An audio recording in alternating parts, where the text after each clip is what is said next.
So these portraits, we can agree that they were a response of how the rebels used the equestrian portrait to legitimize their demands. So it was used by the viceroys to reinforce the authority of the Habsburgs. From then on, equestrian portraits became common for viceroys, and their successors commissioned their own portraits on horseback, both on canvas and print. As we have been able to see in the two cases presented, the equestrian portrait was closely linked to the representation of royal power in all the territories of the Spanish monarchy. However, as we have been able to see, it was not used in the same way everywhere. In the Netherlands, it was used to help legitimize the authority of the governors, linking them to the Habsburg dynasty through the iconography of the equestrian portrait, so close to the image of Charles V. And meanwhile, in Naples, the equestrian portrait was used to reinforce the authority of the viceroys after the Masaniello revolt took place. These two examples contradict the general belief that the equestrian portrait was used in the same way by the king and any nobleman in the country. As we have seen, this was not the case.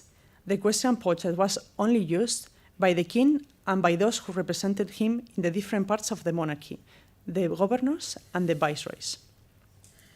By accepting these positions, these noblemen put the service to the king above the personal affairs, which were affected by the years spent away from their homes.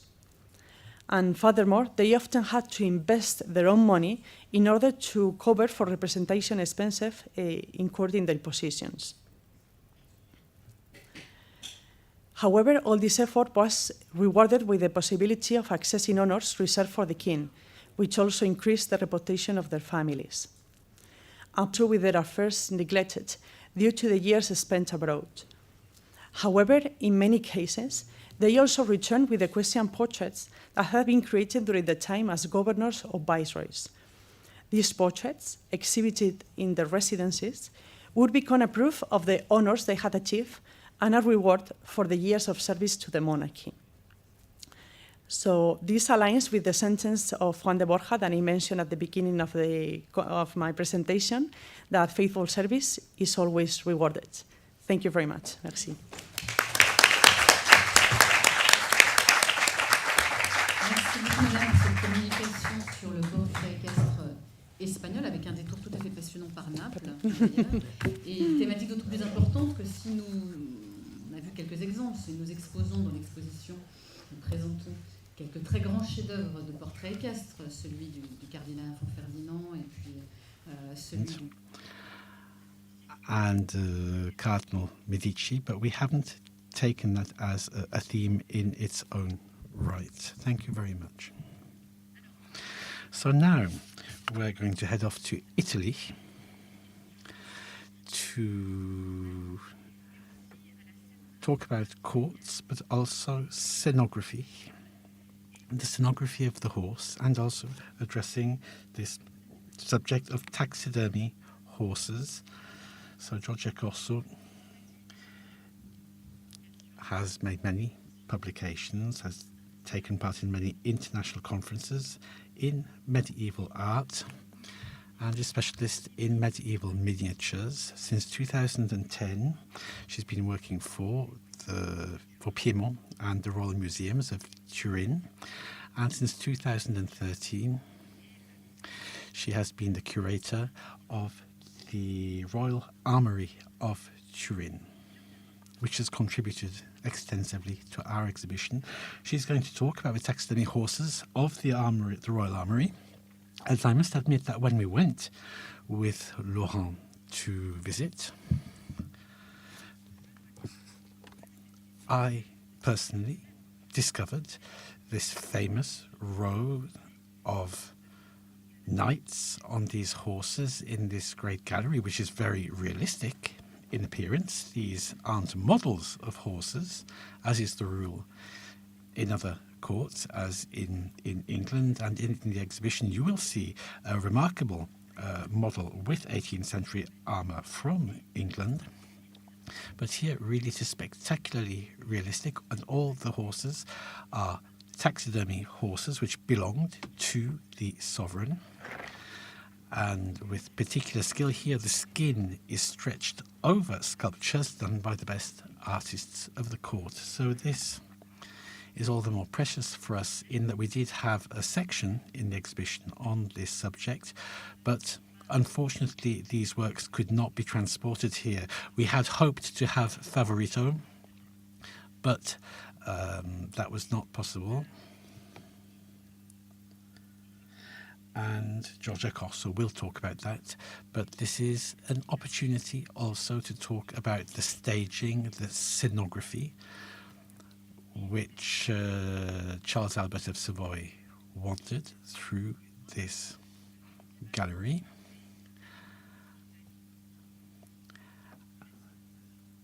And to present what was seen here as the summit of civilization and celebrated as a monument. So we'll listen to Giorgia Corso giving us a reminder of the history of this gallery from the very first horse and through to the recent work, restoration work,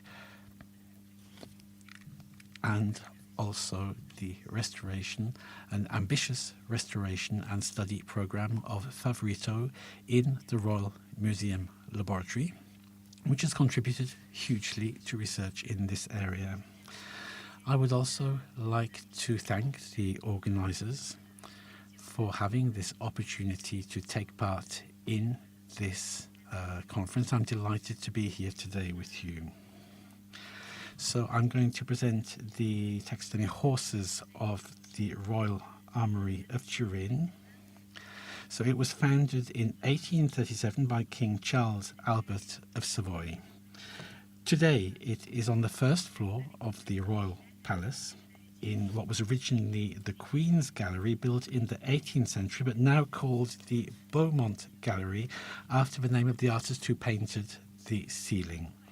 Anybody visiting the Armory walks through this gallery between these two rows of knights, where the knights face each other as if suspended by a spell in movement. Since 2015, the Royal Armory has been part of the Royal Museums of Turin, with the buildings and collections linked with the House of Savoy, and including, in addition to the Royal Palace and the Chapel of the Holy Shroud, the Sabauda Gallery and the Museum of Antiquities and the Royal Library. The creation of the Royal Armory served to celebrate his dynasty. However, there was also a broader cultural aim here, seeking to offer the public the collections of the crown and to enhance their knowledge of history of art, as also in the Sabauda Gallery and the Royal Library. From 1834, the creation of the new museum began with a collection of weapons and armour from the Savoy family, from the arsenals of Genoa and Turin, and the Museum of Antiquities, and also they purchased some items on the market. The neo-Gothic design of the armoury was by Pelagio Pelaghi, painter for the decoration of the royal palaces, and who was true to the tastes of the sovereign, with neo-medievalism, with a romantic touch. The collections are presented in a very spectacular scenography with the knights, designed by Pelaghi, and we can see here examples of European armour, in particular from England, which Charles Albert and the first curators of the armoury found described in the volumes printed in the court library. Charles Albert had personally visited the Royal Armory of Madrid, but it's likely that he was only familiar with the exhibition of weapons organised by Dominique Vivant-Dunant at the Louvre in 1807 through printed documents. Among the models in the new museum, there were virtual armour with theatre sets, such as in the Great Hall, designed by Alessandro Sanquirico for I Cavalieri di Valenza, paid at La Scala in 1828. The resemblance with Pelagio Pelaggi's project is quite striking, with the knights lining the walls. Today, still, the knights are among the most spectacular items in the museums, very natural in their appearance, which often surprise the public and raise doubts as to whether these are stuffed animals or not. The illusion that these are real animals is enhanced by the perfect resemblance of the anatomy and gaits of the horses. These are wooden sculptures with actual horse skin through taxidermy skills, usually widely used for larger animals. This process is based on creating a sculpted, carved model onto which they apply the skin of the animal, which has been removed from the carcass and treated to avoid any rot or mould developing. And I must thank the professor of the University of Turin, who's a specialist in this area, who gave me a lot of explanations of how they do this to conserve the horses' skins. The horses have all the necessary equipment for riding, with the saddle, the bridles, the stirrups, and also accessories such as the plumes and other items. Many of the specimens have their harness and also plates of steel and leather. The scenography is original and innovative in the European context of the time. The armories often had examples of steeds which had been through taxidermy. They were exceptional and they were for commemoration purposes. Here, the aim was to have items which could carry all the armour and which could contribute to presenting the world of the knights and the sovereign and his view of civilization.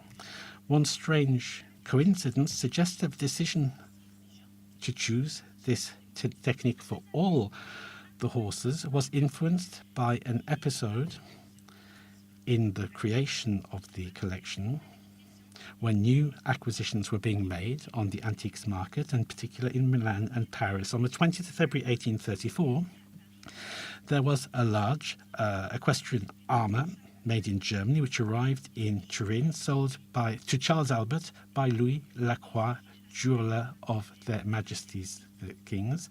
It was armour by Coleman Helmschild, which had belonged to Pierre-François Percy, surgeon in the Napoleonic armies, and a collector of archaeological items and armour. So the collection was purchased via Lacroix. The memo from Lacroix, the bill for the significant amount of 12,508 lira, gives this description: 2 old sets of armour for horse and knight, richly carved, and with the horse in natural horse skin, with crimson velvet, and with a mechanism to give it the position that is desired with the lance in a tournament.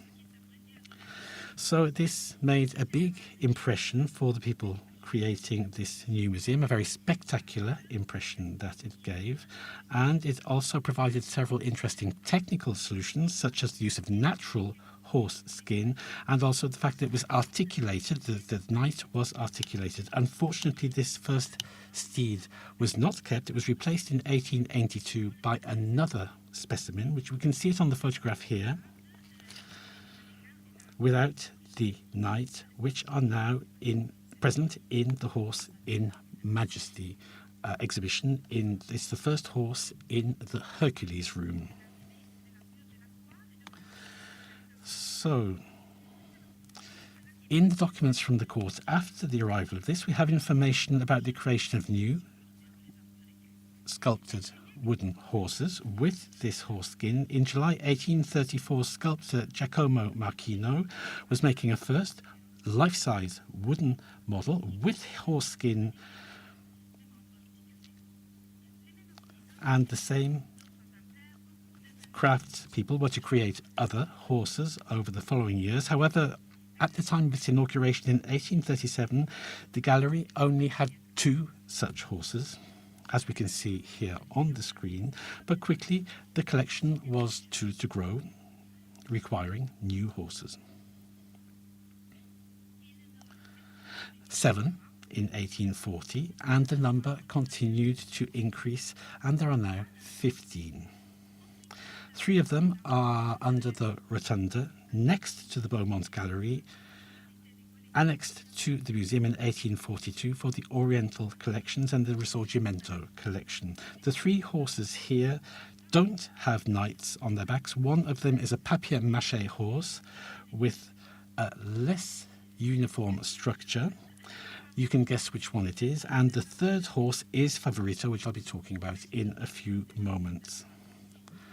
So these horses from the beginning were considered genuine works of art by the most talented sculptors of the court, with the best tanners and taxidermy specialists working for the collection of the royal residence of La Mandria and for the Zoological Museum of Turin. From 1856, the creation of the horses was entrusted to Stanislao Grimaldi, the author of the preparatory drawings, and Giovanni Timoni, sculptor and pupil of Gabriele Capello. The quality of the preparatory drawings and the sculpture guaranteed that the accuracy of the anatomy and also the beauty of the shape and the elegance of the gait of the animals. If these sculptures embody this whole knightly civilization, we shouldn't forget that the horses have been a particular interest of the family of Savoy since the 16th century, when the capital of the court was transferred from Chambéry to Turin. For the Savoy state, which was counting on its military force, the quality of the animals that it used in warfare was essential. That's why considerable resources were invested over the centuries in buying horses from the best stud farms abroad. And from the second half of the 18th century, there was an ambitious program to improve the local native race at the Mandria della Venaria Reali, where they bred and experimented with horses. The best stallions came from the Germanic countries and were selected for the local mayors in order to provide enough foals to meet the requirements of the court and for the regiments. These activities reached their peak under the reign of Charles Albert and Victor Emmanuel II, and it's in this context in 1867 that the Armory received the body of Favorito, the favourite English steed of Charles Albert in the last years of his life, for fighting and also for parades. The presence of Favorito was quite special. It's the only horse that wasn't designed simply to carry a knight, but it was considered a monument in itself. The king rode this horse at the Battle of Navarra, which put an end to the First War of Independence in Italy and marked the defeat which was to lead the sovereign to abdicate and go into exile in Porto. We know that this war horse was present when the royal coffin arrived in Turin in 1849 and took part in all the phases of the funeral ceremony. We don't know exactly where Favorito came from, but we don't have information that can be proven. But it would appear to have been given to him by a devoted citizen during the second trip by the king to Sardinia in 1841. However, the information according to which Favorito went into exile with the king is not true. So the wish to keep Favorito in the museum was expressed in a letter in 1866 in which the king's equerry informs the director of the Armory that it was in the stables, and they discussed the arrangements for the killing and the preparation of the horse. It's likely that the decision was influenced by to follow the example of other armories in Europe, such as Strife, the horse of the King of Sweden, Gustav II Adolphus, now kept in the Livrustkammaren in Stockholm.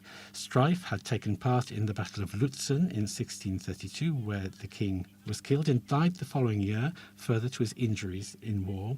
First treated and then stretched over a pine frame, the skin was then put onto a wooden structure in 1644, and this is the first example of naturalization taxidermy in Europe.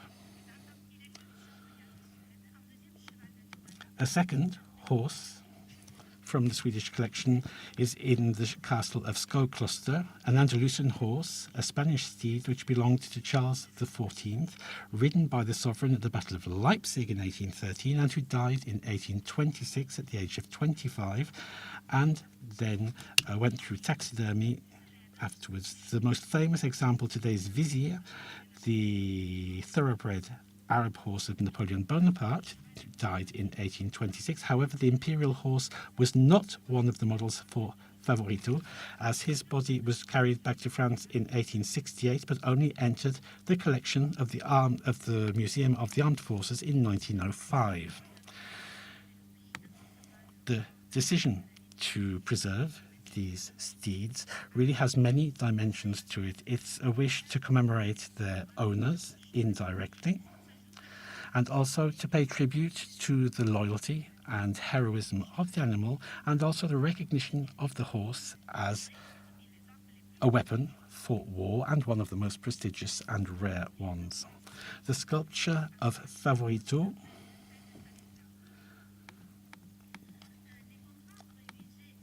The contract, drafted on the 13th of February 1867, describes the work of the sculptor in detail and gives lots of useful information to understand how the process was carried out, with metal rods in the legs to provide for the structural strength.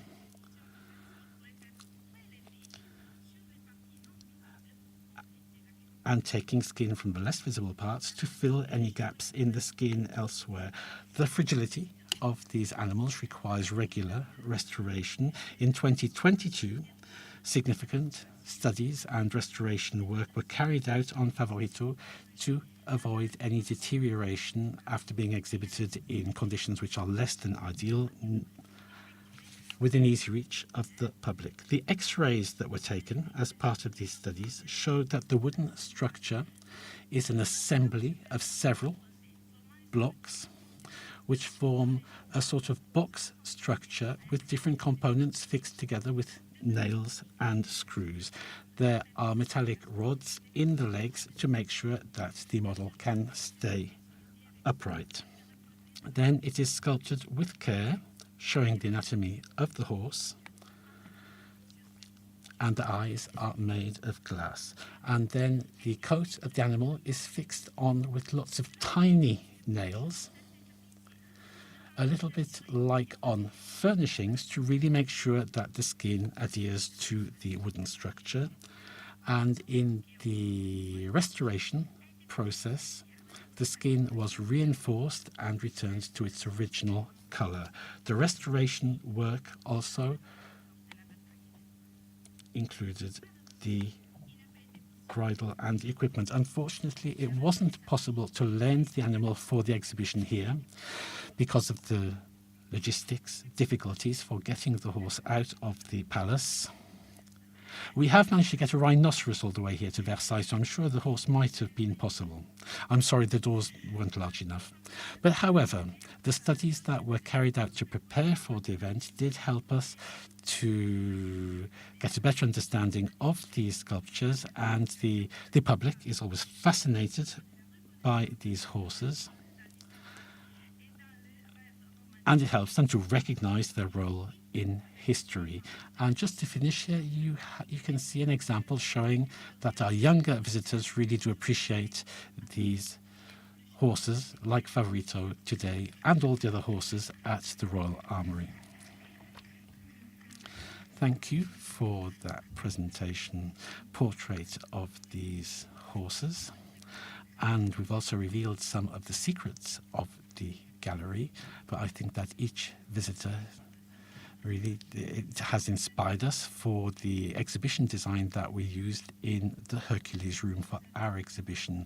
We're now going to have a short break because we've had a very busy morning. We're going to keep we have a 10-minute break, and then we'll come back with Marina Vialon.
fatiguant sur PC en même temps.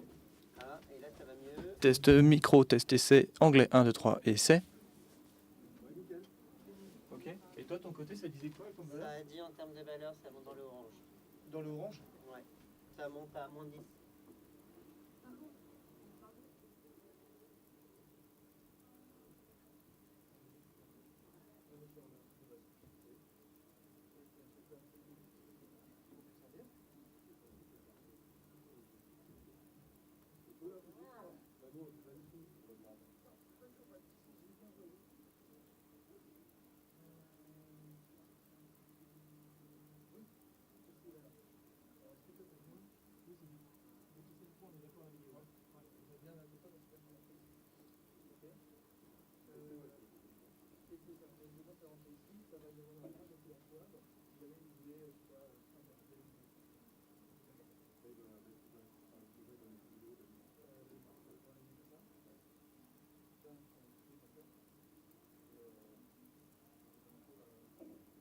I'm agree with Ok.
Alors, nous poursuivons ces communications avec Marina Vialon qui va traiter du So now we'll have a presentation about honor equestrian armors, communalities in Europe, which is a subject that is very much covered in the exhibition. Mrs. Vialon is an arts historian specialized in ancient equestrian armors. She recently presented her PhD. She also worked in different armor collections, including the Musée de l'Armée in Paris and the Metropolitan Museum of New York. A fabulous fund, one of the great lenders of those exhibitions. She catalogated the armor collections in that museum. In this presentation, Mrs. Vialon will present how owning an equestrian armor of honor was crucial for the owner, just like a good mount. It will also be an opportunity to take stock on technical and style evolutions of this luxury armor, which reached its peak in the Renaissance era. And this is limitless in terms of innovation, magnifying horses, making them armed creatures, but also fantastic creatures, and we'll see it with different pieces and dragon-inspired pieces. She will also show that the saddlery and this type of armor was used as gifts. Finally, after Giorgia Corso's presentation, she'll tell us they were presented in armor galleries, royal or prince galleries, an ancestor of our museums that reached their peak in the 17th century in presenting the prince on horseback. Thank you very much, and thank you for inviting me to this symposium and to inviting me to help organizing this exhibition. I recommend you see it if you haven't yet. My presentation is a continuation somehow of the previous one. After seeing the support of the armors, we'll see the armors themselves. First of all, and very briefly, I will come back on the emergence and reappearance of equestrian armor. They existed in the antiquity, but we had to wait until the 17th century to see armed horses with the development of knighthood in Europe. The first horse armors were made with the same technique as human ones. At the time, the horses were fully covered. So we call it caparison, which is a textile armor that is supple. And when we call it bard, it's when it's rigid. We'll see this in a moment. One of the main materials, the scale, was for the most wealthy because it was quite expensive. It was made of mesh, and this showed the difference between those with more money than others. So usually what we call carapassonné were horses dressed in mesh. Other types of armors, textile ones covering the mesh ones or standalone ones, they came out of symbolical galleries and armors. They were often made in very luxurious textiles, and they already were a symbol of wealth and stature for their owners. They were, of course, used outside of the battlefield for ceremonies, parades, tournaments, etc. We had to wait until the end of the 13th century to see the first rigid elements for horse armor. At first, it's what we call chanfrein, chamfer. It was done in boiled leather, often decorated. Here's an example in the middle, where the horse in the middle is wearing a boiled leather chamfer, which often was in the same style of the rest of the armor. In the 14th century, more and more elements were rigid with this boiled leather as the riders' armors were becoming more and more metallic. we're still seeing mesh-based caparazons, armors, but progressively those rigid armors were taking over because one of the benefits was that it protected from shocks, or when the mesh one only protected you from cuts. Sometimes it's a combination, but it depended, of course, on the financial capacities of the owner. Those leather bards are often decorated or covered in luxurious textiles. It can also happen in a military context, but also as part of ceremonies, as a support, symbol, and a demonstration of the wealth and power of their owners. Around the early 15th century, the first defense plates were made in metal. First, for the chamfer, one of the most sensitive part of the horse. Often this was a target, and those first chamfers, almost looking like a monster head, fully covered the head of the horse. It's very protective. However, it's very heavy and uncomfortable for the horse, and throughout the 15th century, some elements were taken out to make the chamfer more comfortable, taking the grids away from the eyes and the nose, and often the most protective ones were used only in parades or tournaments where it was okay to have the horse feeling uncomfortable because there was less risk of being killed, and when it was not worn for too long. Until or during the 15th century, fully iron-based bards appeared. You can see it here in the museum in Austria. It was done by one of the Milan armor makers. It uses the same shape as the leather one, but fully metallic in this case. Owning such an iron bard at the time was a sign of wealth and power. We don't know if the bard was used at war, but it was certainly used in ceremonies or in tournaments in order to show the power of the owner who could afford an armor maker to create such large size armors. At the time, the textile-based ones were still used for luxury comparisons, for ceremonies and celebrations. However, most of those textile and leather-based elements have disappeared.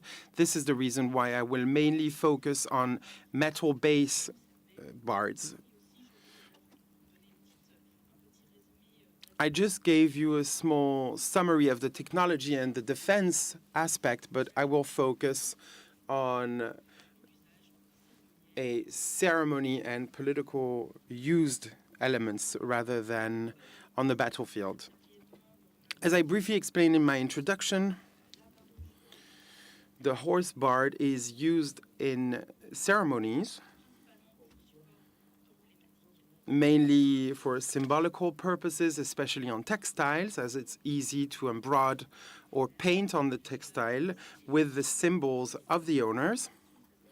The materials used matter as well. The more precious or luxurious they are, the more powerful the owner will appear. There are some very strict rules in ceremonies on what material can be used by who, and there's some sort of hierarchy of textiles between power balances, between princes, kings, who can use the most luxurious materials. Of course, the point is to impress and show the wealth and the power of their owner. Here you can see an image of the entry of Louis XII in Genoa. This is boiled leather covered in luxurious textile, probably embroidered silk with gold. And for this campaign, we have testimonies of those wealthy bard covers, textiles aiming at covering the leather-based ones, which were often much more expensive than the metal-based ones, because iron itself is not very expensive, although you could have to pay a lot for the armor maker, but the luxurious textile, especially imported from Italy, were extremely expensive. Sometimes it took several years, even for a king, to pay them off.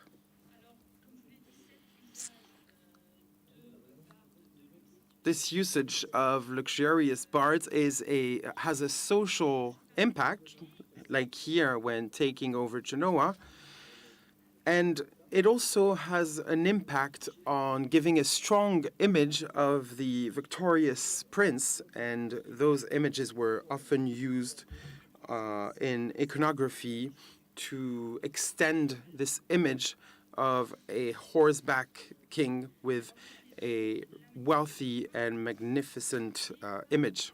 This can also be expressed through the use of technical tour de force, beyond just using luxurious materials, using equestrian armors that are innovative or extraordinary, such as the first bard in 1450, is already an expression of the magnificence of the prince. Here's an example on the right of a bard made around 1480 for Maximilian I of Austria, when he entered the Flanders region, including in Namur and Luxembourg. Just to give you some political context, at the time, Maximilian I, who just married Mary of Burgundy, was an official king of the Netherlands. However, this change in dynasty was an opportunity for the Netherlands to gain their independence back. They never really accepted being led by the Dukes of Burgundy, which led to an era of conflict where France got involved trying to get some Flanders cities. Maximilian had to go to the Flanders with his army to make peace in the region, and it was an opportunity to enter reconquered or defended cities.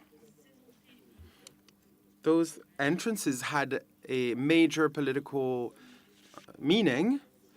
Of course, these are some very coded political events where the horse has an important role, as it's an opportunity to distinguish the ranks of the personalities.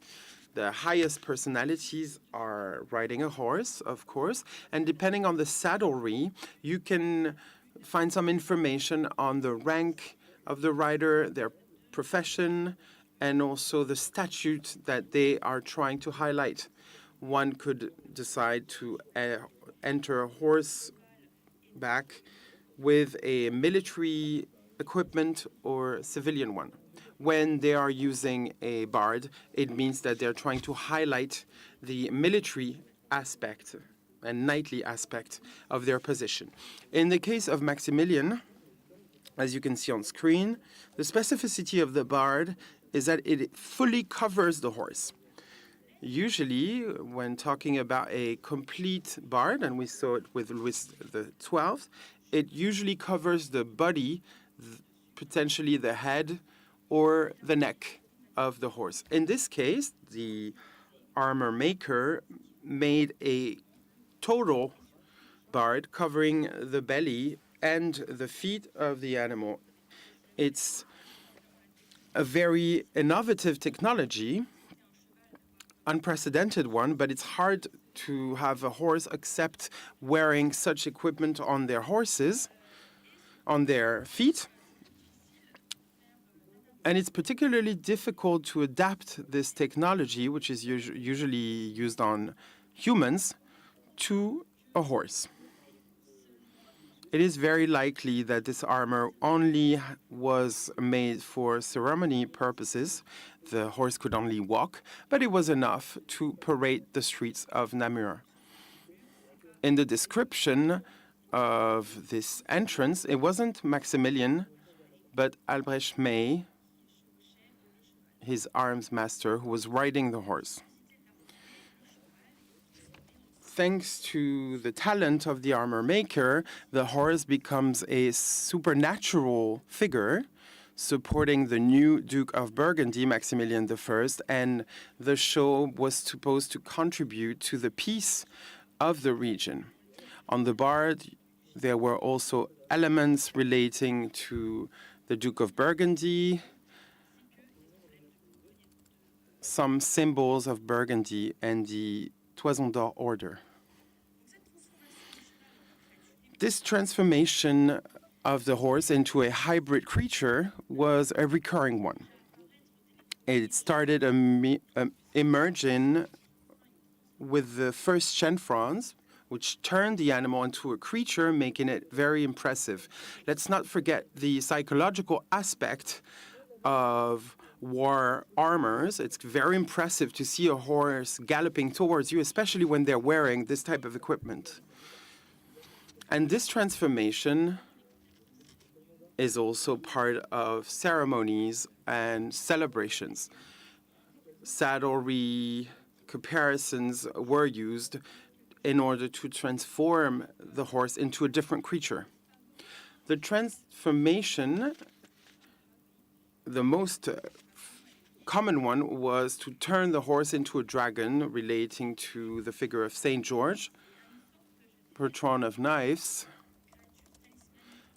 but also talisman-related creatures. A dragon is a guardian to protect the knight, and riding a dragon is, of course, a very strong symbol for the rider. Other fantastic creatures could be found on the bard. Usually the dragon is put on the crop of the horse. They can use the tail as spitted out by the head of the dragon, but a complete transformation into a dragon is the most impressive one for sure. This is an example, a panel of dragon chanfrons. Those costume bards were often made in leather. Starting at the end of the 15th century, some very talented armor makers managed to make them in iron. Those elements were often used only for ceremonies or celebrations, as they are too fragile for the battlefield.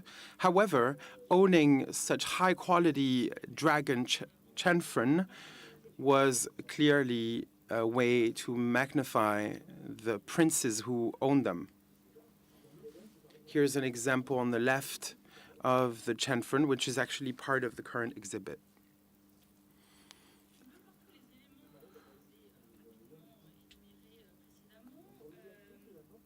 With the elements I just showed you, equestrian armors were often used as diplomatic gifts amongst princes and the most powerful.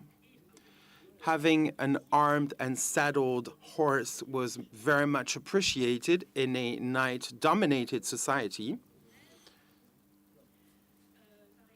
For example, there are some examples in French tales. Louis XII gifted a barded horse to Henry VII of England as a payment for the creation of iron-based bards with elements like gold, silk, with the Tudors' symbols. Unfortunately, no traces survived, not of this French gift, but here's an example of a diplomatic gift made to an English king, Henry VIII. It's called the Burgundy Bard, as it included the slogan of Burgundy and the emblema, which is here associated with grenades. At the time, the bard was fully silvered and partially golden, with engravings made in Brussels. This bard was not specifically made for Henry VIII. Originally, it was for Philip I, son of Maximilian. He had married the eldest daughter of the Catholic kings, Jeanne de Castille, whose emblem was the grenade, as they recently conquered the Granada kingdom, one of the possessions of Philip I, through his wife. He was their king of Granada. We don't know exactly when this armor reached the royal collections in England. It was probably a gift from Maximilian I. He gifted it to Henry VIII in order to finalize an alliance against European enemies, including in France. It is therefore very likely that it was gifted little time after Henry VIII reached the throne in 1508. Despite this emblem made for Philippe le Beau, it also matched Henry VIII, as he was made knight in 1505. Therefore, the Burgundy emblem could work in his position. He also married one of the daughters of the Catholic kings, the second one, Catherine of Aragon, whose emblem was also the grenade. He could therefore use this bard in ceremonies. We don't know if it was used, but at least it's part of the English collections during his reign. As for France, unfortunately, there's very little metallic bard testimonies or remains, since in the 16th century, no metal bard was produced in France. They often used leather-based bards covered in textile. The main one was chanfrons, for the reason that textile was often much more expensive than a metal-based bard, so it showed even further wealth and power. However, they could wear some or receive them as gifts. In 1518, there's a testimony during a tournament where Francis I was participating. A Mantoue ambassador described in the tournament Philippe Chabot, Lord of Brion, riding a horse with a steel-based armor.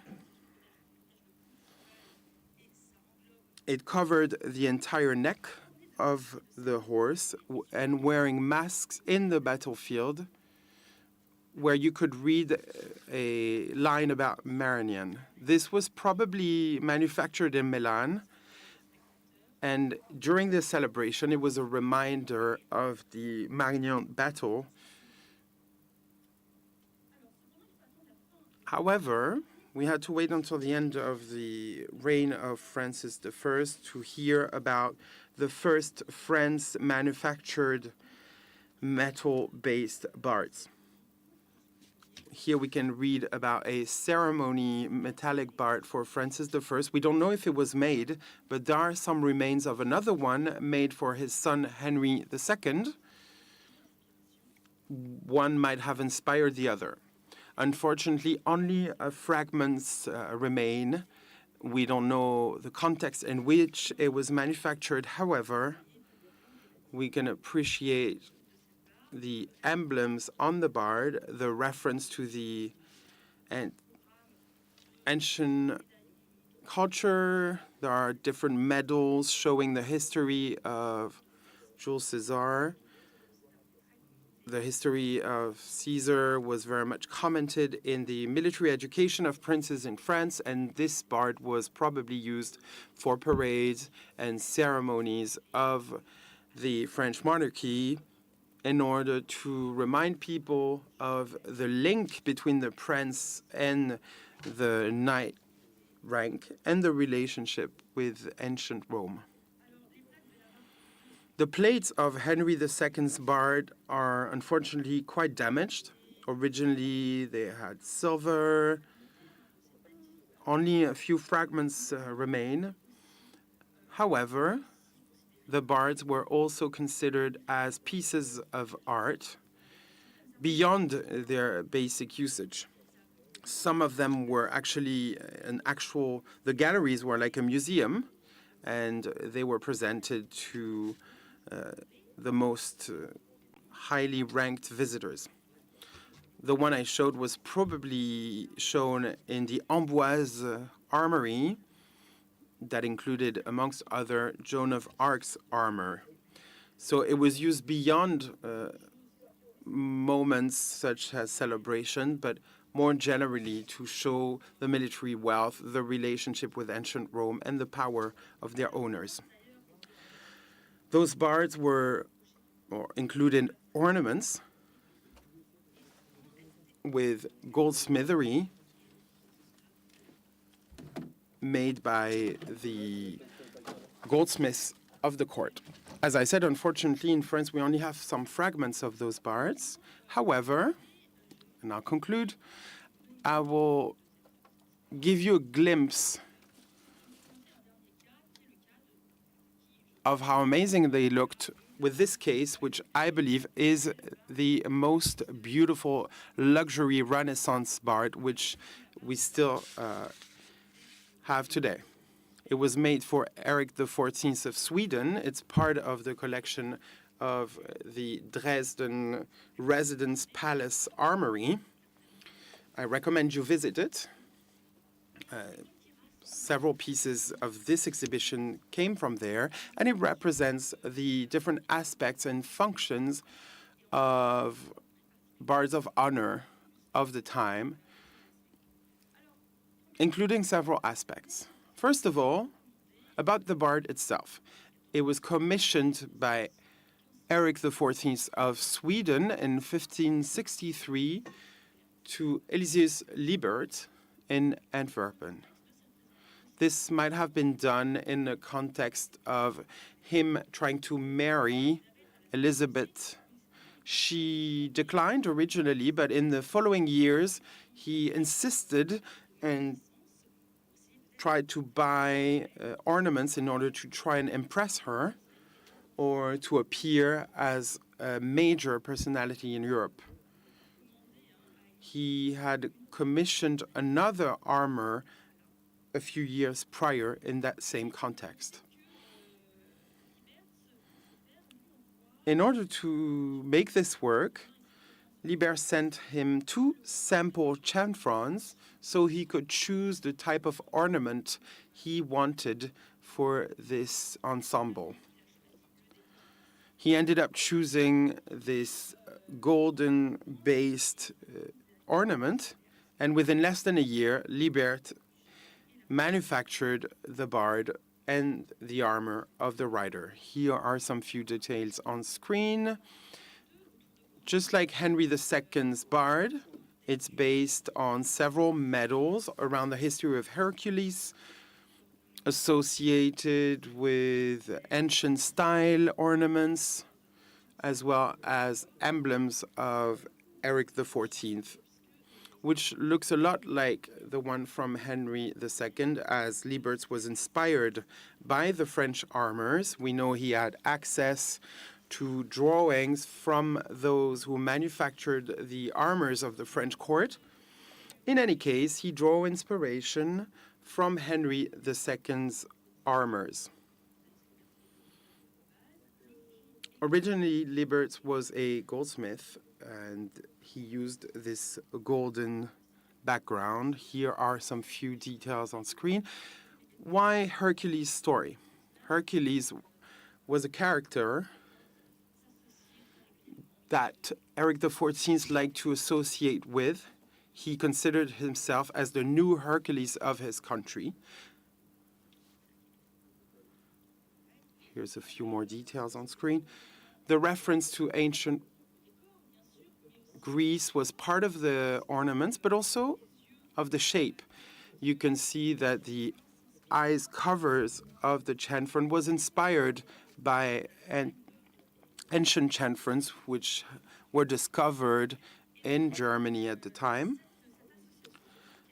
And this association's purpose was, once again, to create a link between the King of Sweden and history of the values of the knights, but also prominent figures. This was often used in military performances in the European courts at the time. The history of this bard does not stop here, however. Liberts completed the armor in 1564. He went on a ship to deliver it to Stockholm, and when he passed by the Denmark coasts, he saw a boat, and he took the bard and the armor maker. At the time, there was rivalry between Norway and Sweden, and it was an opportunity for the King of Denmark to bother their enemy. He was imprisoned. Eric XIV never managed to get his armor maker and the bard back. Liberts was liberated, but under the condition of working for the King of Denmark. We lost track of the armor up until 1606, when it was bought by Christian II of Saxony, who bought it for his collections from a goldsmith. We don't know precisely how the bard reached the goldsmith, but there are a few clues, as his father worked with Liberts in Copenhagen when he was working for the King of Denmark, and it was probably the Denmark king who asked the goldsmith to sell some of the armors. So we knew that Christian II liked to collect armors. He enriched the Dresden Armory with equestrian series mounted on mannequins. So this was a true museum. Here we can see that owning such ensembles led to political disputes. This was also a proof of the wealth of the secondary owner, although they couldn't wear it. Christian II was overweight, so it didn't fit him. However, he could use it in his museum, but also in different ceremonies. We also know that the armor and the bard were used repeatedly in the Saxony court ceremonies during his death, but also during the wedding of Auguste Faure. Usually, this was mounted on a mannequin in the gallery with other rich armors. Here's another example. And through those large bards, we can see an extension of the effects I mentioned earlier, knightly, heroic, military expressions. It was somehow an extension of the prestige of those horse riding militaries and great princes. Thank you. Merci infiniment, Marina Vialon. Thank you for taking on that difficult task of presenting all the techniques and vocabulary of that armor, and to see that magnificent armor of Eric XIV. We went to see that, and that armor obviously is never given on loan, although they have lent some armor which is in the Hercules room in our exhibition.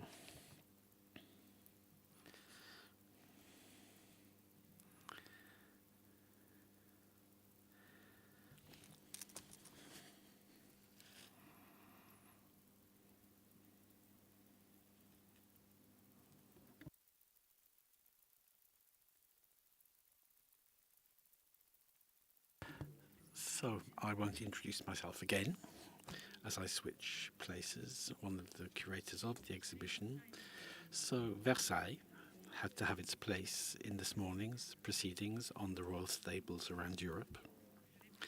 And so I'm going to be talking today, or mentioning, a woman who unfortunately has been very much forgotten, although she was one of the most important women of character of her century, known for her great beauty, but also her great mind, surrounded by some of the great minds of the time in her salon in Paris, but who played an essential role at the court, and more particularly in the administration of the king's horses, as the only woman in history, we see no other case anywhere in Europe, of having held the prestigious strategic position of Grand Equerry of France.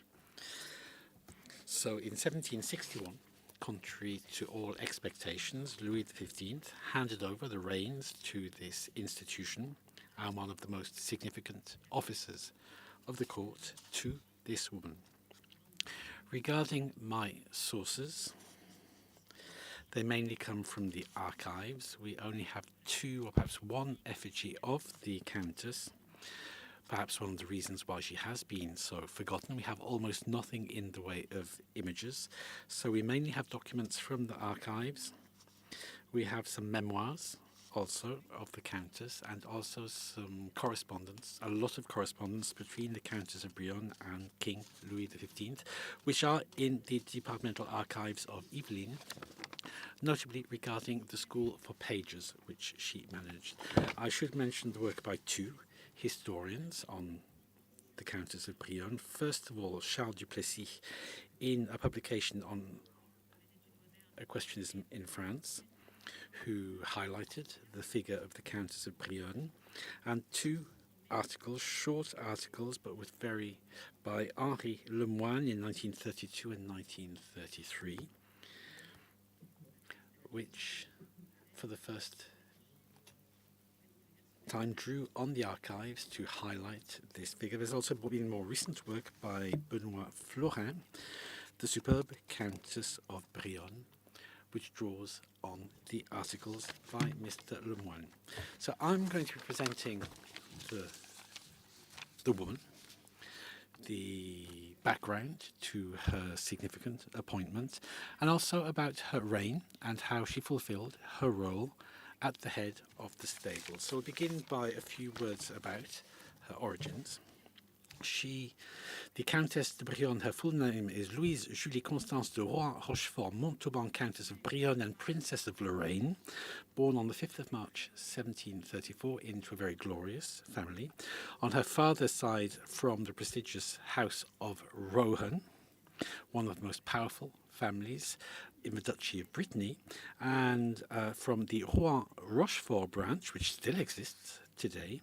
She was the third child of Charles de Rohan, who you see here, Lieutenant General of the Armies and King and Governor of Nîmes, and her mother was Éléonore Eugénie de Béthisy de Mézières. She was also the first cousin of the Cardinal of Rouen, who remains famous today for his implication in the scandal of the Queen's necklace. And her education, there's nothing particular we can say. It's like other young girls of her rank, mainly a religious education, beginning in Lorraine at the Abbey of Remiremont, where she was a canoness, a former Benedictine abbey, which was converted into a school for girls from the nobility, but who did not pronounce their vows, and continuing in Paris at the Pantemont Convent, Rue de Bellechasse, headed by one of the relatives of the Countess, Marie-Catherine de Béthisy de Mézières, so where they provided an education for young women from the nobility. At the age of 14 in 1748, she married Louis Charles de Lorraine, who had already been widowed twice, entering the family of the Dukes of Lorraine, who had the status of foreign princes, a rank which was just under the princes by birth, and it was perfect. So here it was joining together two of the most powerful families under the French Ancien Régime. The marriage was approved by their parents, and the contract was signed by Louis XV on the 2nd and 3rd of October 1748. And the Duke of Luynes describes the marriage in several chapters, and in 1751 she gave birth to her first child, Charles Eugène, Prince of Lambesc, and she was to have 3 more children. So in that same year of 1751, on the 29th of December, the Grand Equerry Charles of Lorraine died, and her husband was succeeded to that position as a representative of the Lorraine family, which had held that position for over a century and a half. But in fact, it's not really inherited. It was by a choice of the king, because for the 6 key offices of the crown, which are essential and so close to the king, these aren't purely inherited. There has to be a royal decision. And so the Countess of Brion in 1751 was a member of the highest nobility, rich, and really was living at the very summit of court society. So the part of interest to us here starts about 10 years later, in 1761, when her husband, the Grand Equerry, falls seriously ill, further to a fall from a horse. 2 years earlier, when he was out hunting with the king. So the Prince of Lorraine was worried because his son was only 9, and wrote to the king to tell him about his worries about who would take over his position. And Louis XV replied to reassure him of his affection, and he said that no one other than one of your children will have this position. However, he refused to grant that succession to his son, saying, "I'm a little bit too old to be signing things away to children we cannot know."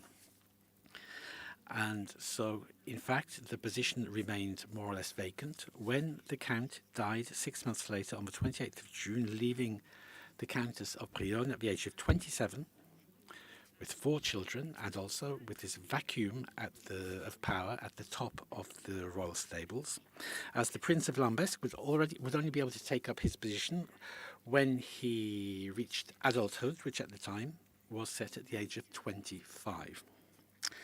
So although the king had promised, in a way, that the office would be entrusted to the future prince, the Princess of Brion is well aware of the value of a promise at court and of the strategic importance of this position. So a few days after the death of her husband, she set about convincing Louis XV to grant her this immensely important position, to protect the interests of her son and her family. And so she set about convincing the king to try to push him to stand by his words. Contrary to all expectations, Louis XV accepted to hand over the reins of the institution to her. It would have been difficult to transfer it for 15 years to another family, then bring it back. And in the first letter he sent to the Countess of Brion, which is reproduced here on the screen and is also on display in the exhibition, he informs her of his respect for her great personal qualities, the fact he feels great confidence in her. I won't read the letter to you. So it's a sort of regency, in fact, with the Countess serving as regent until her son reaches the age of 25. And she also works to try to bring that age down to 20. At that time, the princes of the blood became adults, reached their majority at the age of 18, so she wanted to bring that age down from 25 to 20 for her son. And so the ceremony for the appointment of the child was held in this room here in August. And the prince swore the oath to the king. Very quickly, Louise refused to settle for just a temporary role and fought to really get the letters patent, which would give her the right to sign off the expenditure, which was obviously the most important part. And she got that authority. We see this declaration stating that all ordinary and exceptional expenses by the large and small, grand and small stables could be signed by the countess. So we have these letters patent from the 8th of September 1761, signed by the king. And so after this first victory in her letters, the countess seems to become aware of just how great this responsibility is, and she writes a further letter asking the king for help, stating to the king that the service is so extensive and encompasses so many different parts that she would like His Majesty to explain his intention and give her guidance as to her conduct, and also to choose a person who might also make this administration more effective by acting and working with her, thereby contributing to the tranquility of the Countess of Brion. And finally, it was the Marquis of Briege who was appointed to assist and to manage the grand stables, the royal stables, with her as equerry ordinary. But after that, those letters patent stating the royal decision, but that was rejected by the Court of Audit or Accounts by its lawyers, who based themselves on a report by the genealogist Louis-Pierre Doucier refusing the registration of the letters patent, because in no case could a woman's signature have value for expenditure. The Countess had no intention of giving in, decided to defend herself alone, without the help of a lawyer, and with great strength and elegance, she drafted a brief of some 30 pages. A work of art in itself to defend her position and to provide more general reflections on the ability of women to occupy strategic positions and positions of command. There are 3 versions of this brief, one of which is corrected and with annotations by the Countess.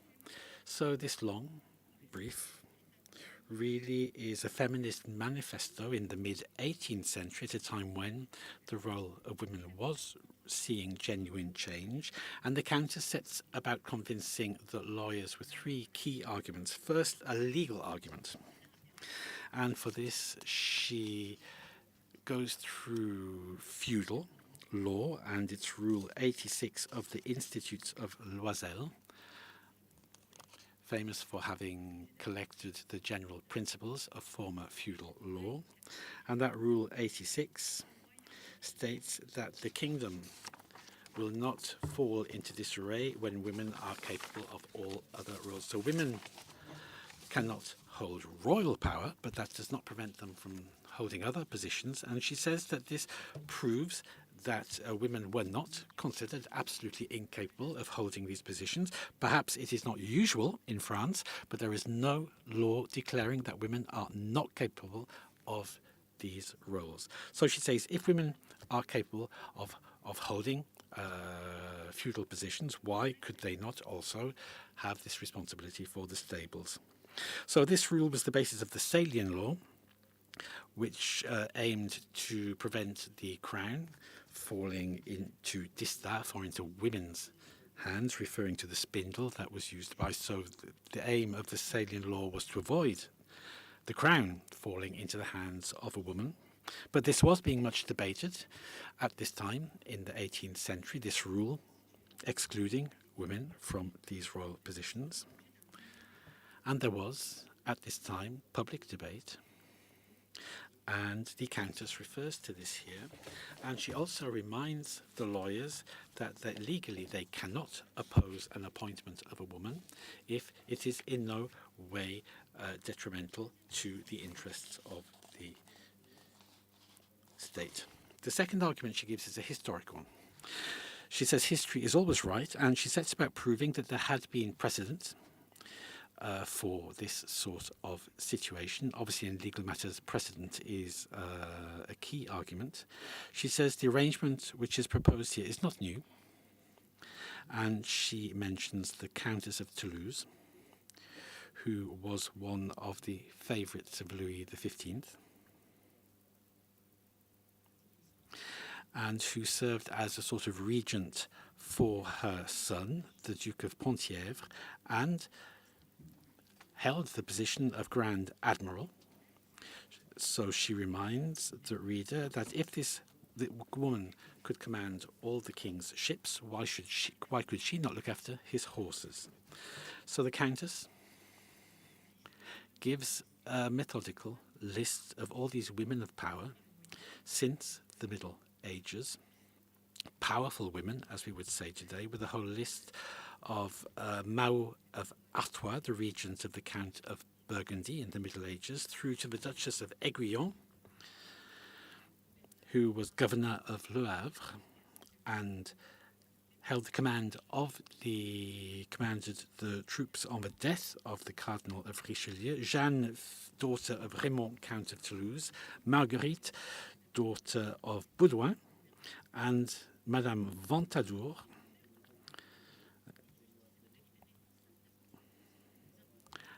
with texts stating that they could hold these positions. And Louise then refers to all the women who have served as ambassadors. Renée Crespin du Bec, appointed by Louis XIV, under Louis XIV by Mazarin, as the first woman ambassador in the history of France, who went on a number of diplomatic missions with great success. And she also uses arguments of common sense, referring to the regents of the kingdom. And here she really reveals all the contradictions in the arguments of the lawyers. If, as a mother, if a mother can hold the position of regent, why can a woman not hold such offices? And then she also points out that in terms of administration, there are offices which are managed by women, such as the superintendents of the Queen's house and the governess of the children of France. So I won't go through all the different arguments presented by the Countess of Brion, but proof is thus given, and the lawyers are forced to accept to register the King's letters patents, allowing her to sign off on expenditure and appointing her as Grand Equerry on the 16th of April 1764. So she now is Grand Equerry. But the question now is whether the title was put into feminine form in French, écuyère rather than écuyer for equerry.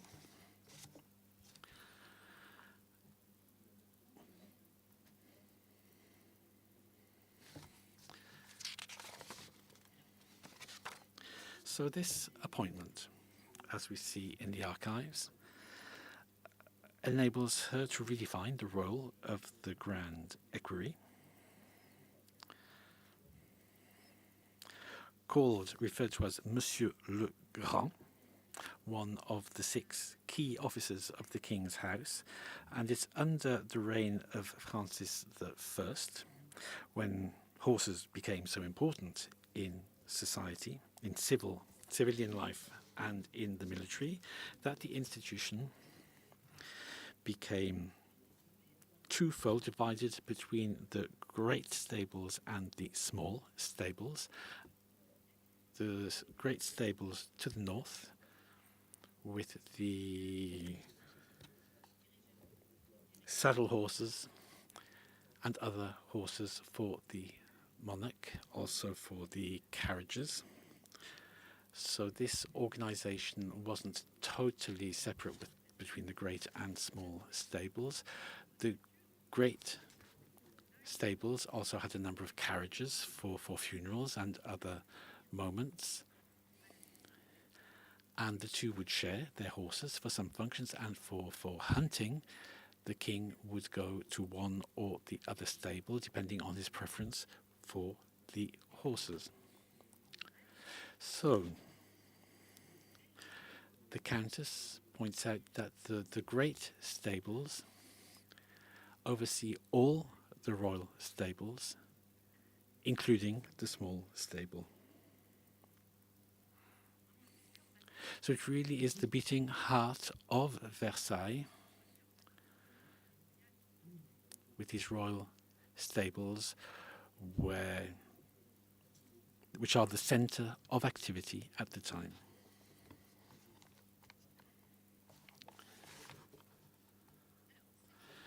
So, this position of great grand equerry is one of the most lucrative, profitable positions in the state. And the grand equerry received the profits from all the officers of the people working under her orders, 1,500 people. So a huge income, to which needed to be added the right to spoils, which in this case was considerable. Like the other key officers, they had this right, which is that when the king dies, all the content of the two stables become theirs, which they can then keep or sell to their successor. And this was the focus of the struggle that then occurred between the grand equerry and the first equerry. And of course, it's a position that came with a lot of different privileges, with residences. Newton mentioned this, an immense apartment in the grand stables on the ground floor. I'm sorry, I can't hear as...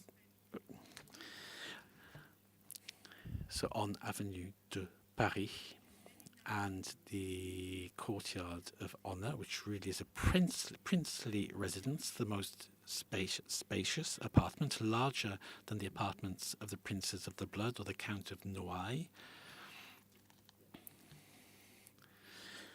So she enjoyed a magnificent apartment.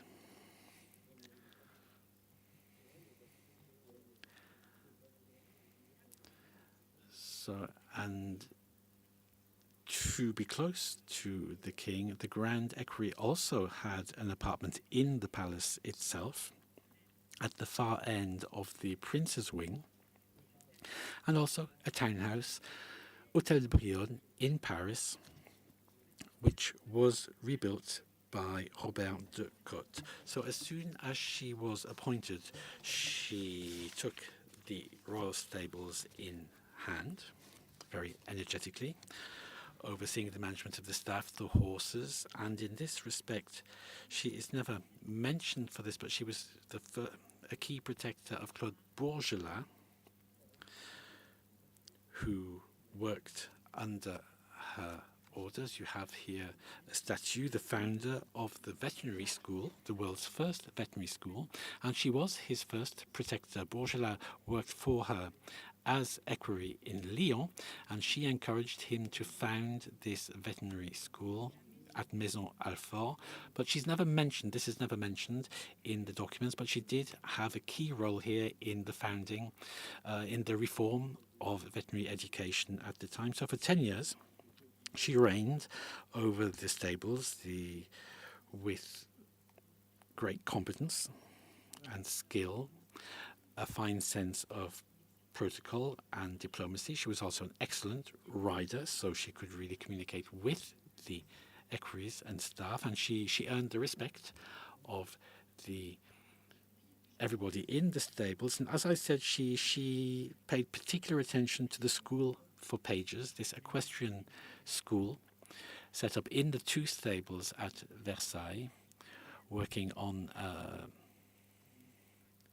training, and this school for pages was a sort of holy of holies for the aristocracy, with very strict rules to enter, be 15 to 16 years old, in good physical shape, good appearance, at least 1.69 meters high, to have a letter from a peer asking whether their son can be admitted to the school, and also they must be nobles, dating back to before the 16th century. So each family had to provide proof of their noble origins and for how long they had been origins to be admitted to the School for Pages. And the School for Pages provided 3 years of training, and she really followed very closely the progress of the students. Another very important point from the moment when she was appointed is that Louis XV gave her a very particular role, which was to reduce expenditure. Obviously, this is mentioned much at the time of Louis XVI, but already at the time of Louis XV, in every letter he asks her to reduce the spending and to get rid of any spending that seems to be superfluous in the stables. In the year she took up her position, he asked for 3 memos, one on the different officers and their income, one on the domestics and servants, and another on the horses, to see whether in each of the arenas the number of horses should be reduced. And we do see that this reduction in the number of horses really seems to be the only possible way at the time of reducing that spending, which is absolutely out of control in the royal stables, because the number of horses determines all the rest. The number of staff. It takes 1 groom for 4 horses, approximately. That is all the food and other things. So Louis XV asked her immediately to take action on this. And quite rightly, we see that the number of horses was increasing exponentially. And with the number going from 600 to 1,500 under Louis XV to over 2,000 later. But really, we see different figures, but the figures need to be very carefully studied. We've been repeating the same figures for many years, but perhaps more precise study is required to really see how many horses there were in each stables.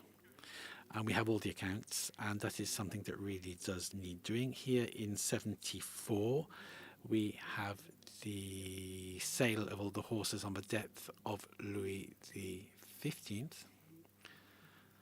And in the exhibition, you have a number of documents. But if you're looking for inspiration, for names for your pets, if you look in the documents in the exhibition, you're going to find all sorts of different names, all the way through to 1790, even after the family had left Versailles, the stables continued operating as if they were going to come back. So, did the Countess manage to reduce the spending? In August 1761, she handed in a memo to the king.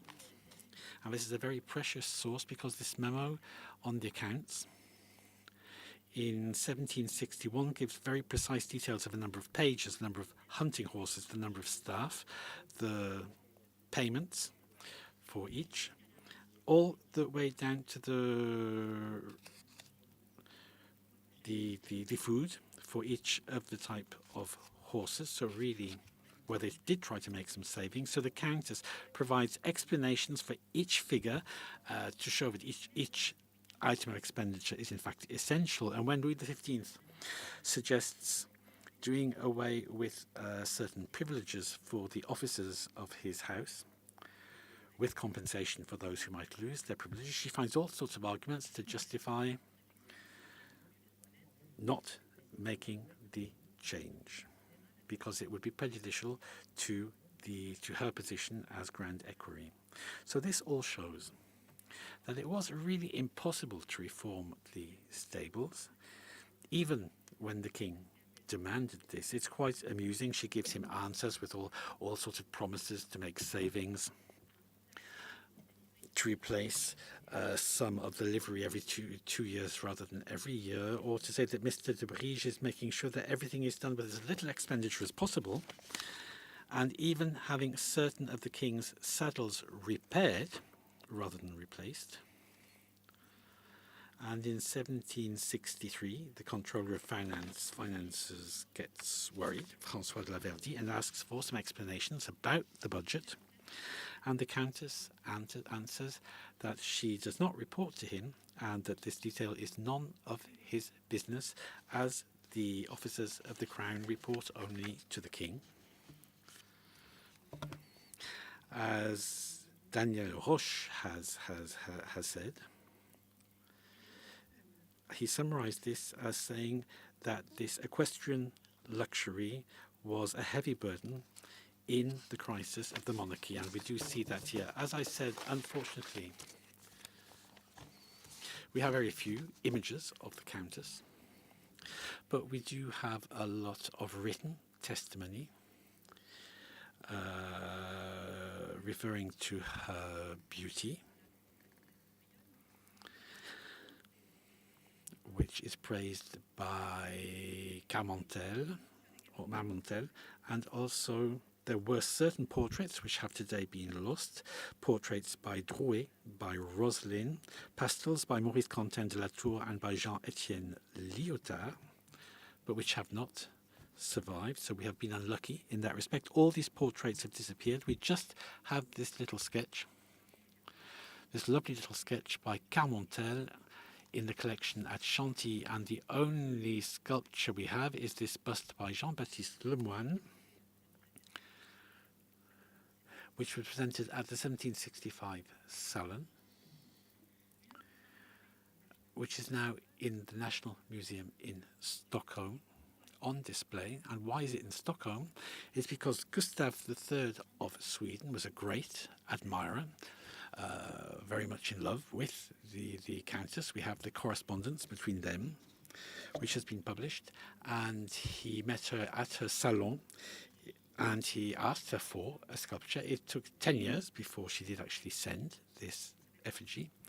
It was worth waiting for to have this sculpture, this exceptional bust, which shows her character. If we come now to the end of her reign at the stables, it was quite difficult, especially when she lost for the first time the confidence of Louis XV at the time of the replacement of the first equerry of the king, who you see here in this masterpiece by Jean-Baptiste Oudry.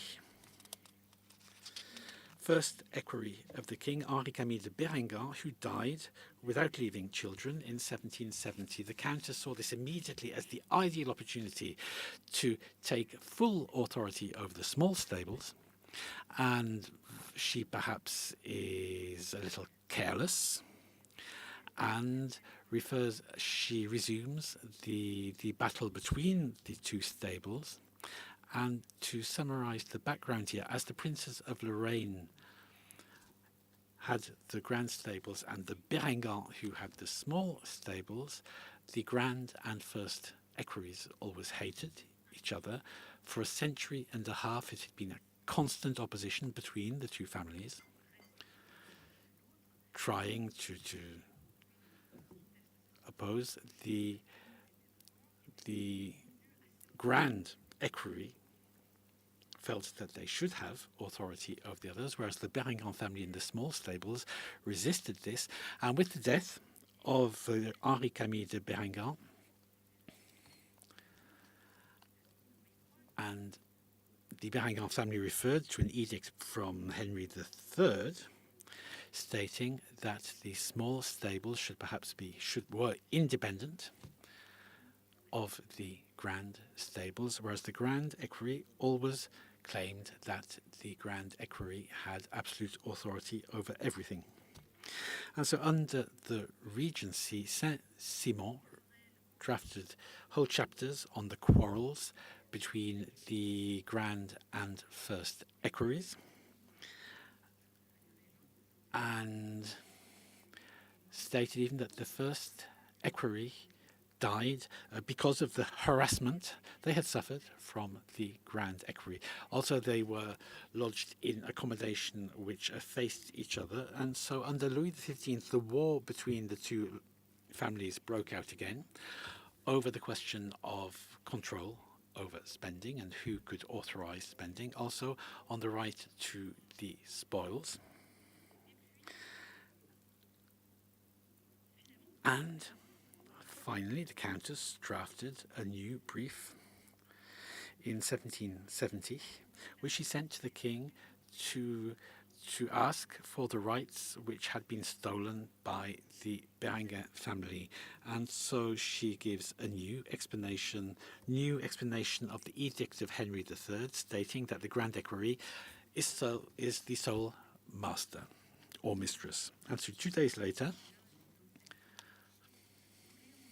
having perhaps had enough of the constant complaints from the Countess, the king replies that, my cousin, you know I don't like rushing into filling vacant positions, so you have all the time to write as many briefs as you like before I make my decision. And then he expresses his displeasure and saying the theft you mention goes back a long time, and what my predecessors have done, they did willingly, and I don't like to undo what my predecessors and my peers have done. And I'm sure your son will lose nothing. So shortly after this, Louis XV did appoint a new first equerry, although he didn't give him the title of first equerry. And it was only under Louis XVI that once again there was a first equerry to run, officially to run the small stables. Her role came to an end on the 1st of January 1772, when she handed over to the Prince of Lambesc when he reached the age of 25, and from then on she focused on her Parisian salon, where she hosted many of the finest minds in Europe. But under the new queen, Marie Antoinette felt disdain for these members of the old court, and the Countess was very much of the old court. There were also 2 scandals which hit the family: the Queen's necklace, and then the bankruptcy of the Prince of Guimené, and she fell little by little into disgrace, emigrated to Austria, where she died in what is now Bratislava. She was the mistress of Choiseul, Foreign Affairs Minister. She followed him into exile in Chanteloup, and she also had a very long and passionate friendship with the Prince of Talleyrand. Thank you very much.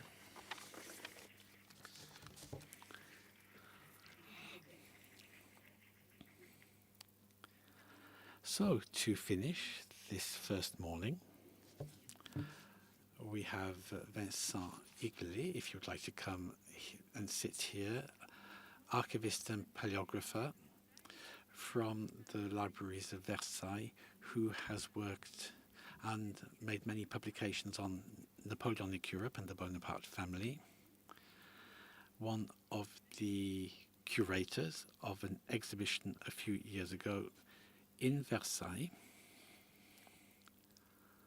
And we're going to continue on this theme of the equestrian culture and armour. You're going to be talking now about the horse as a diplomatic gift, a really interesting subject on which little or few or no studies have been done, even though it's a subject which has existed since ancient times and still exists today. The horse today is still one of the most appreciated gifts in diplomatic exchanges. There was the engine offered to President Mitterrand, the horse that then disappeared. So it's an opportunity to present all the issues and stakes in this sort of present. Why do we offer horses as diplomatic gifts? And Vincent will be taking mainly 2 examples: a gift made to the King of England by Henry IV, and also one of the key features of the exhibition, the extraordinary gift made by Louis XIV to Charles XI of Sweden, a huge horse enthusiast, and you have some examples on loan from Sweden in the exhibition. Over to you, Vincent. Thank you, Hélène, and thank you for your invitation. It's a very interesting symposium, and the 2 presentations I heard were remarkable. It's a shame I cannot stay longer I have some works happening at the library at the moment. We are currently renovating the gallery along with its 55,000 works.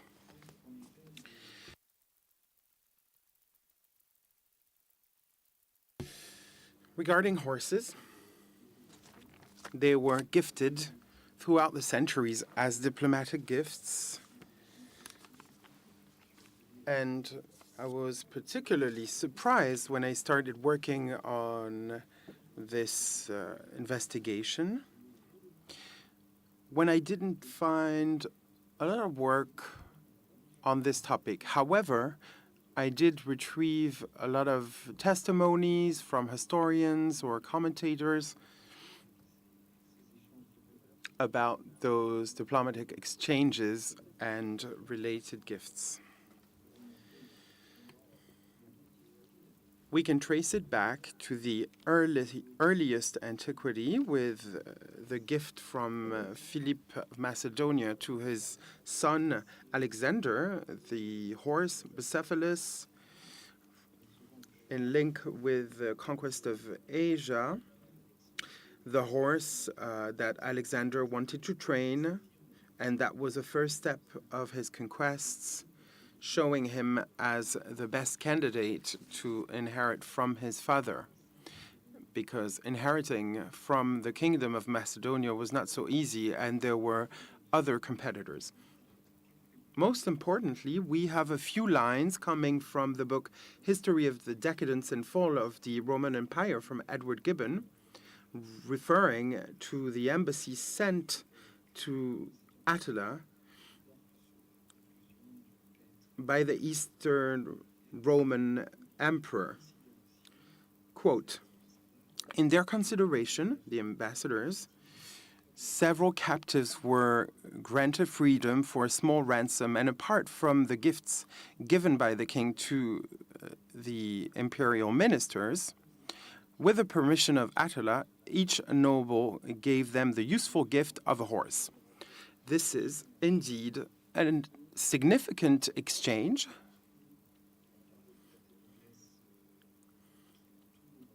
The gentry surrounding Attila showed its wealth and strength, which relied on horses, and their intention is to show that they can get rid of some of their mounts, and that, in a way, it costs them nothing. It's a way to show that they are respectful and generous hosts, but they also remind everyone that they are superior in the battlefield thanks to their mount.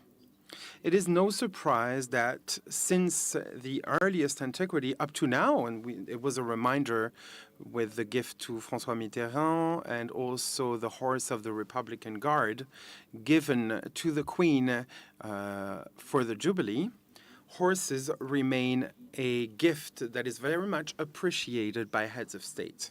However, this gesture has a diverse range of connotations, and no gift is similar to another because, of course, it depends on the context, but also on the complex language elements that need to be translated, because diplomacy is a language in the language. It can be seen as a mark of courtesy, the will to impose yourself, like Attila, affirming a cultural identity. Civilizations were created based on horses, but sometimes it's also a way to erase differences through an animal that is the foundation of civilizations that can be opposed.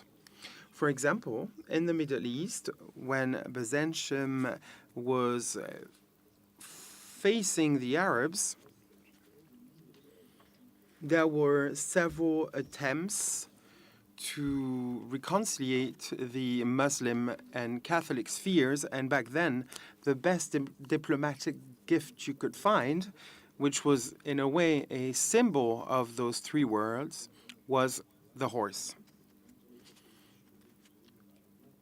Different exchanges of mounts happened between the different courts, be it in Baghdad, Constantinople, or in Rome, as the Pope regularly gifted mounts at the time.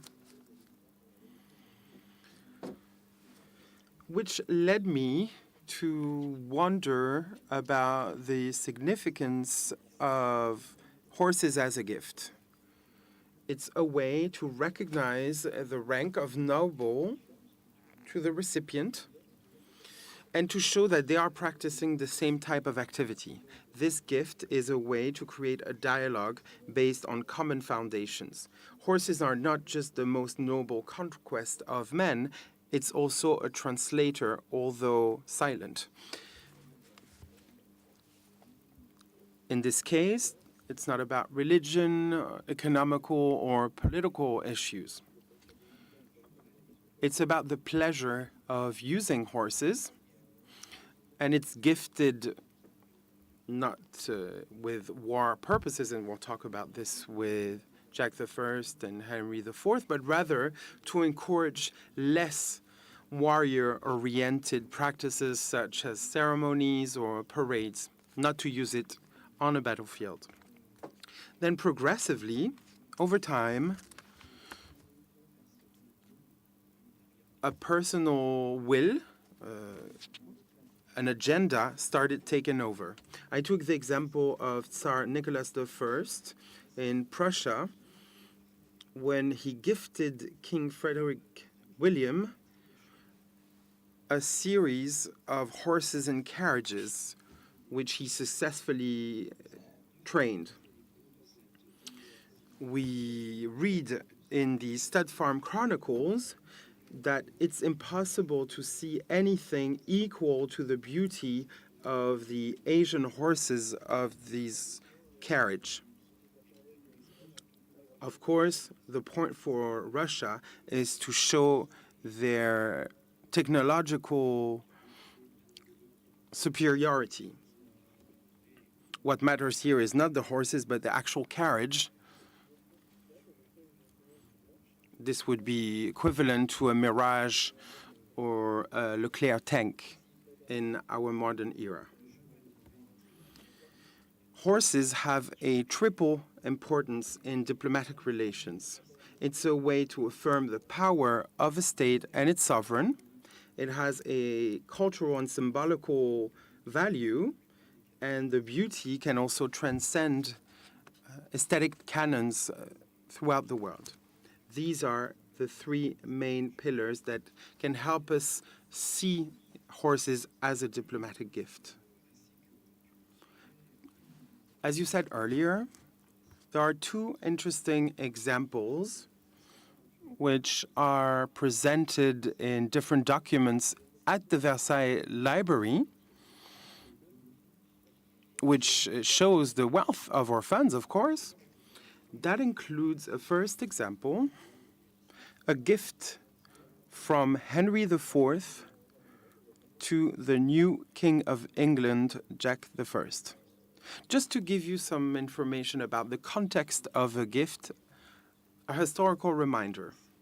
Between 1590 and 1603, several events led Great Britain and France to become circumstance allies and to review their diplomatic relationships. Great Britain was Protestant, France Catholic. However, they both had to face Spain that had supremacy ambitions. Henry IV, founder of the new dynasty, had to fight and started creating a strong link with Queen Elizabeth. In 1601, Henry IV approved the instructions for his new ambassador in London, Christophe de Harlay, Sieur de Beaumont, who was taken over Jean de Thumery after several years of service. The context was difficult. Elizabeth was not willing to forgive Henry IV for signing the peace in Vervins in 1598, letting her alone to face Spain. Plus, the Queen's health is declining. Beaumont has to manage this delicate moment of the succession of Elizabeth, who had no direct heir, and everyone knows that the crown is to go to the King of Scotland, Jack V, and Henry IV did not really know this new king. As soon as he heard of the death of Elizabeth, he was sincerely moved, as he had very deep relationships with her. And the new ambassador of France had to meet King Jack I. And this was very convenient, as they found a common topic during their first interview, that is hunting. He said, "I am delighted to see Your Majesty is willing to love each other. However, I fear we might struggle when we have to decide who has the greatest passion for the art of hunting." It is clear that he is trying here to get away from potential disputes and to focus on a more peaceful element, that is hunting. It would be easy to seduce the King of England, as he loves hounds hunting. Maximilien de Béthune, Marquis of Rosny and future Duke of Sully, met him, and they talked at length about this topic with an agenda. This is the real Duke of Sully. You might know that in his memoirs, he claimed he created another one, which he invented. But this quote is genuine. We know this because at the time, King James almost broke his arm while hunting. Sully had this opportunity to seduce him by asking him how his health was. He added that the doctors of the prince prohibited him from hunting. I added that this was an advice that he should listen to. He indeed almost broke his arm and told me how this accident happened. This is part of Sully's memoirs. And in this excerpt, we can see some sort of good relationship between both, as one can no longer hunt due to health and safety reasons. And with that same purpose, the doctors tried to do the same with Louis XIII, who was not allowed to hunt. He had a text published, The Royal Hunt of Charles IX, based on a document from Mr. de Villeroy, which was probably written by Louis XIII. So it's quite interesting to see the fight between medicine and hounds hunting. The issue is that Rosny was not interested in hunting, but he understood that the taste of the king can serve the interest of France, but that it's not up to him to work on this, and that Henry IV has specialists of hound hunting. As soon as Rosny came back to Paris, he convinced the king to send Louis de l'Hôpital, Marquis de Vitry, captain, one of the best hound hunters of his era. The Marquis de Vitry went to London with an agenda to inspect the royal stables in England to see how France can improve them. Henry IV directly wrote to James I in December 1603.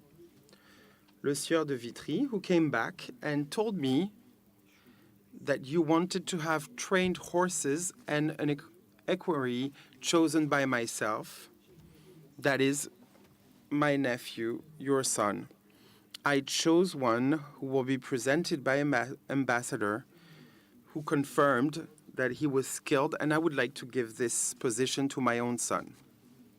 James recognized somehow the French tradition, and I wanted to align them to the French kingdom. He reacted,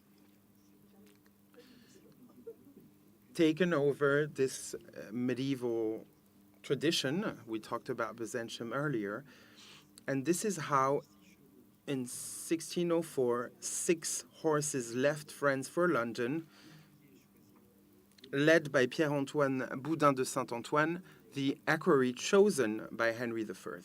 He was welcomed with great enthusiasm when he arrived at Hampton Court, and the horses were directly presented to the king and his son.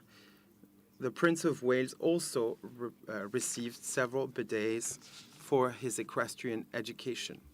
The point was not only to deliver the royal gift, but to stay on site in order to become the equerry and the riding trainer for Prince Charles I, who, when he became king, portrayed him holding the bridle of his horse in one of its most famous equestrian portraits. I had sent it to you, but I don't think you received it, the portrait. I think you can find it in the book. Mr. de Saint-Antoine is indeed portrayed holding the bridle of the horse. Who is Saint-Antoine? Well, we don't know him much. We don't know when he was born or when he died. However, he probably stayed in England until his death. We know he was Giambattista Pignatelli's pupil, one of the most renowned equerries of the time, just like Antoine Pluvinel. Saint-Antoine is a direct colleague of Pluvinel, who educated and provided equestrian training to Henry IV. He could have also gifted Saint-Antoine to his son. The point was to put the two princes on same level, and they went to the same riding school, that is Giambattista Pignatelli's. Of course, the significance of this is symbolical. It did not allow him to have power over the ambassador of Spain.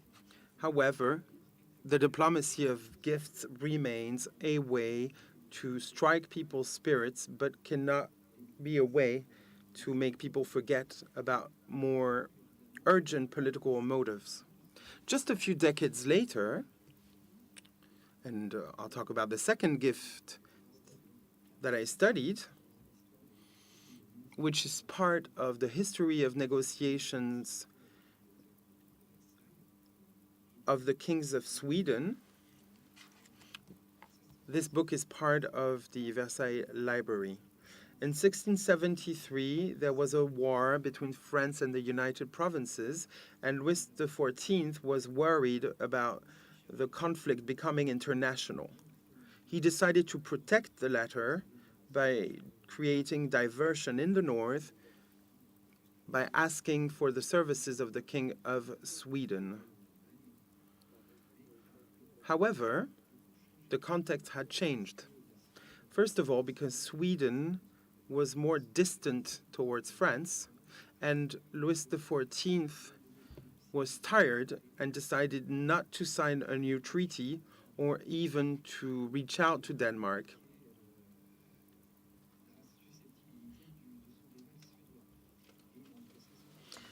From 1666 and 1672, there were so many disagreements that the king had to give his ambassador in Stockholm the instruction to remind his ally of his obligations from the Treaty of Munster, while making sure the subsidies from France would continue to be paid to the Swedish army. This is a letter, which is an instruction from the king to the ambassador. Seeing that all the offers made for the peace in Germany, the king in Sweden was about to let them enter in the favor of the Dutch, he wrote a letter asking to execute the treaty to oppose the army to the emperor. Several French ambassadors were sent. starting with Simon Arnaud de Pomponne, who then became Secretary of State for Foreign Affairs, who left this position when he was asked to become a minister, to Isaac de Bas, Marquis de Frotière. He informed the king that Charles XI has a great passion, that is, horses. Louis XIV decided to send to Sweden, just like his grandfather Henry IV, an equerry, Mr. Desnos Desfossés, and this time he didn't send 6 horses, but 12. Some of the greatest of his stables, with the saddles, covers, but also weapons. The saddlery also included the bridle, stirrups. I apologize for the interpreters, as these are very technical terms. Velvet saddles with ornaments which showed the level of perfection of the French craft. Finally, this included the name of several horses, Le Brion, Le Brusque, Le Gaillard, for the most famous ones. Charles XI was delighted and discussed this moment 1 year later. He showed Le Brion during the 1676 campaign and was shown again in 1680 in a series of 20 portraits of those hoarders, of those horses commissioned to David Clocker and Hunstall. He once again portrayed the king on the back of Le Brion. During a ceremony in 1673, after the return of Charles XI to Stockholm, he was particularly impatient to discover the portraits. Those who want to court give him news about them, not only the youngest, but also Jan Steenbock, wrote the ambassador to Arnaud de Pomponne. So he was giving news of the horses. However, it was a tense context. During the previous weeks, the King of Sweden promised he would send a cavalry to Germany, but he did not hold his promises. Feuquières was very annoyed and explained that the French funds were sent, but only delayed, as the Swedish were trying to make time, saying they had not received the money and could therefore not send any troops. Feuquières provided specific instructions to Desnos Desfossés, who did not stay long in Stockholm and went back with a thank you letter. The difference with the previous example from England is clear. Did Louis XIV expect anything else in exchange? We heard about Swedish marble or copper. However, Feuquières tried to avoid the return of this process by any means necessary by asking Mr. Desfossés never to speak to Charles XI. I fear that such a discussion might lead the King of France to want revenge. And that's very interesting because we can see that an extraordinary gift was made to the Swedish, but they didn't want to receive one in return. Henry I wanted to flatter King James, but the approach of Louis XIV is a different diplomatic approach. The point is to show the dependency between France and Sweden. The king agrees to give a magnificent gift to his ally, but does not expect one in return. The tradition of a gift of a horse equal to equal is broken by the will of Louis XIV to be above all other sovereigns. So once again, this shows a new way to exchange gifts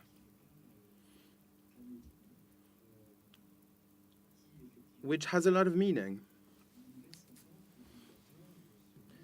This shows that Louis XIV doesn't care about the gifts he receives. He doesn't need Swedish marble or copper. He needs soldiers, so they intervene in Germany to threaten the emperor. And Charles XI of Sweden is only considered as submissive. He buys him with 12 horses, hinting that this costs nothing to the French treasury. There's also a final example of the diplomacy of horses in the 18th century, which also showed a dependency between the Pope and the King of Naples. Since the Middle Age, the King of Naples was supposed to gift a white horse to the Pope. This is the Kinea celebration. And as part of his policy, the king decided in the 1780, based on the advice of his main minister, John Hackton, to break this promise and to no longer send this white mare. And it's quite interesting to see that this decision, showing a new sovereign breaking relationships with the Pope, was encouraged by the Enlightenment, but was also very interesting to the courts, who perceived it as a sign of independence. This even had more major consequences, as Hackton showed that he was willing to welcome in the Naples court people from the Enlightenment who started disseminating their new ideas in the south of Italy. This all started from a horse, a tradition from the Middle Age, and it is likely that Henry IV gift to James of England was part of this medieval tradition, but time goes by and relationships evolve, leading to a change in traditions. Thank you for your attention. Merci infiniment. Thank you very much, Vincent, for that thrilling paper.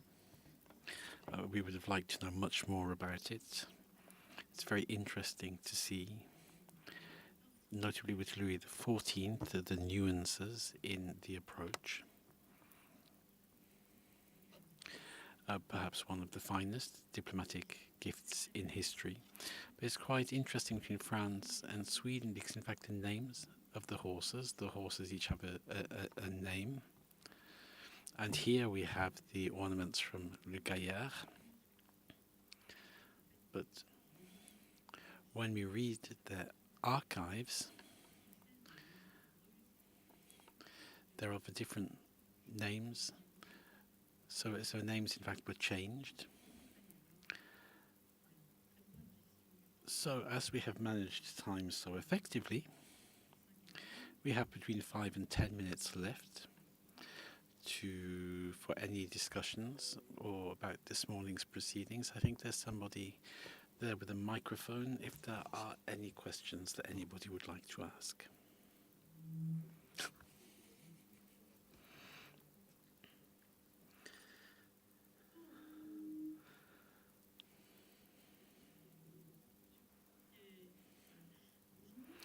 Hello, Marie-Laure Peretti. I work at the World Horse Library. I'd like to ask something for the speakers this morning and the person who gave that magnificent presentation about Spain and the court of Naples and the portraits. I'm sorry I have to ask in French, but in your archives, have you found an equestrian portrait of Frederick II? Bearing in mind that that's a very interesting period for fans of equestrian literature. Note in particular Frederick II strove to help the writing so that a manuscript could be drafted for the Mediterranean basin for many years. So I wondered if you have found any sources or portraits of Frederick II, who was in Naples, sorry.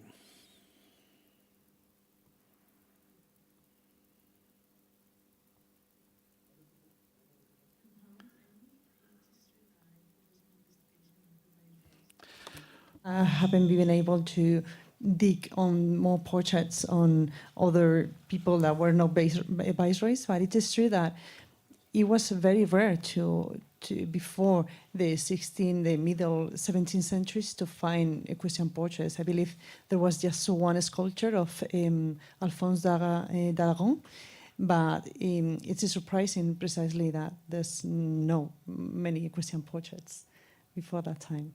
Thank you.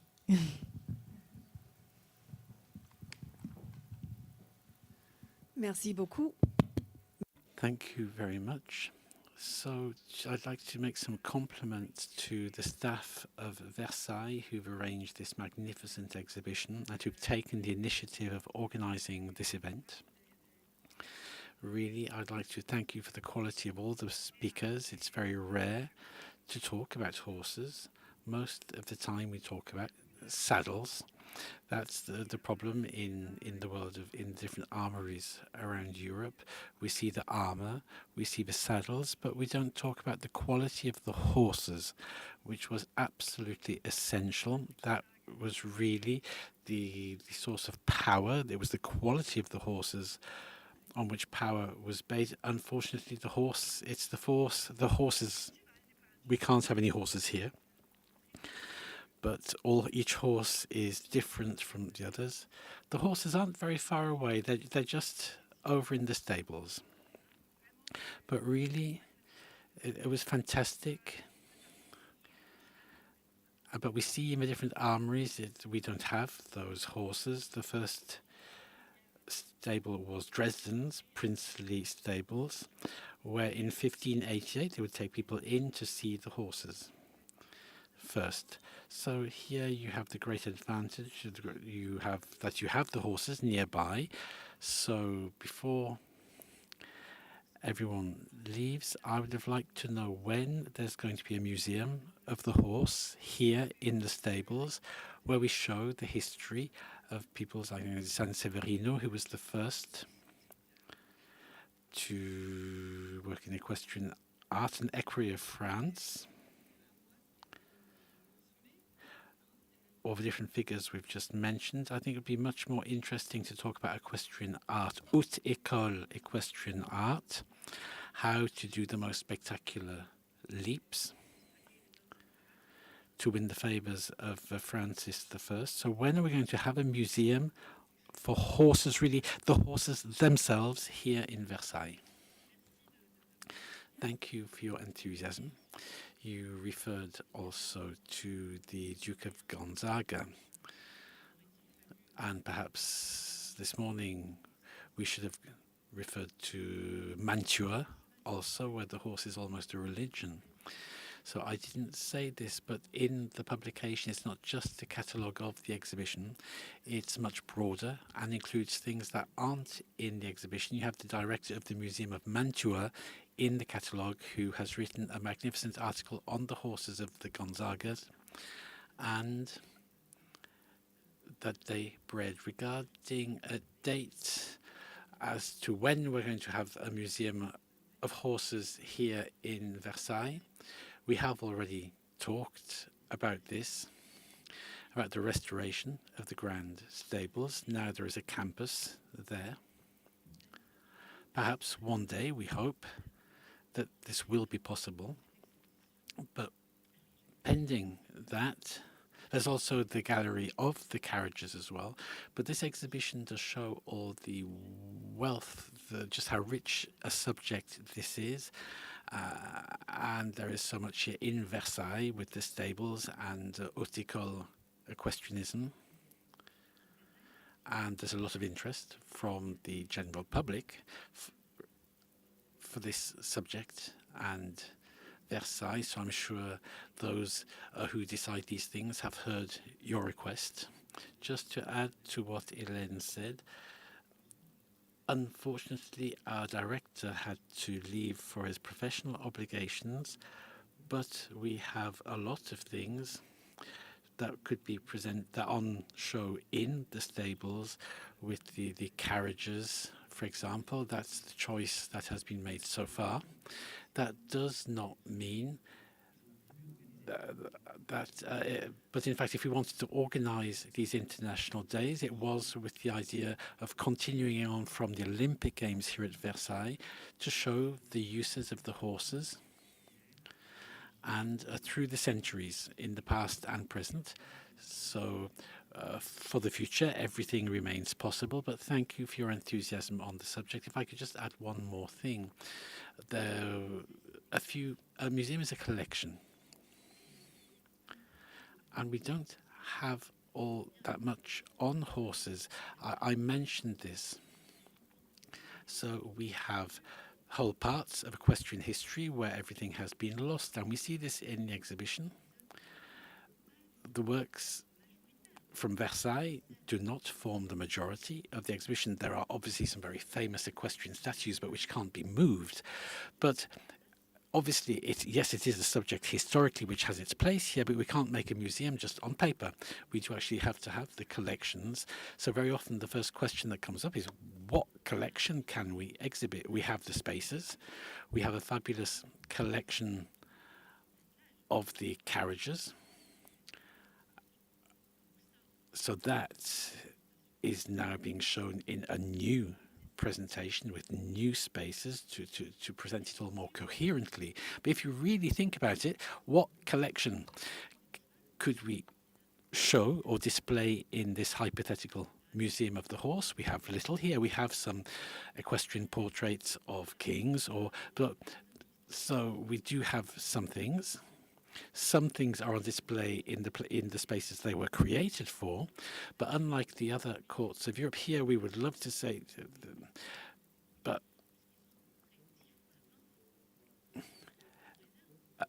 there are other places which have huge collections, but that's not the case of the French collections in this area, in particular on the comparisons.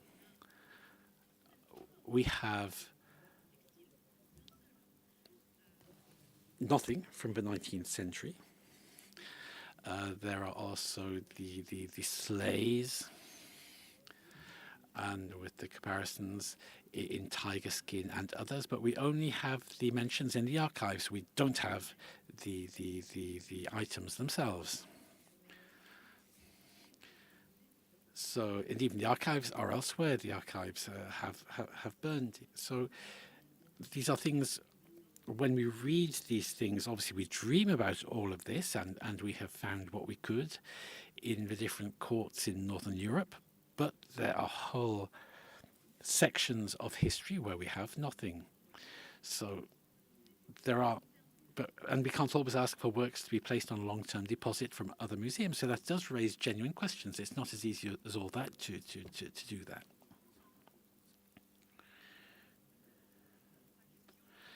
The question is, what is a museum? A museum? No, but I'm just playing the devil's advocate here.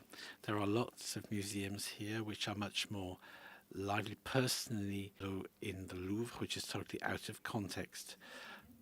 You know that the mayor of Milo asks for the Venus to be returned every year, but I don't know what the context is, what she's doing there, why she's here.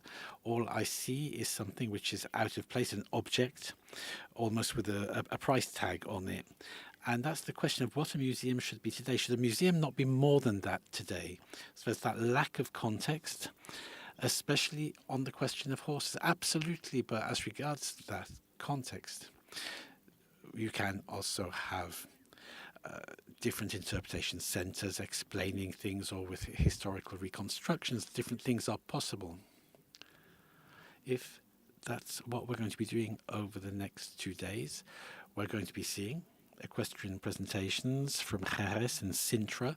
So the whole idea of this wasn't to bring them just to be pretty, it really was to try to see the equine art here at Versailles, the place of its origins, But all of this, you're quite right. The way today in which we present this could take different forms.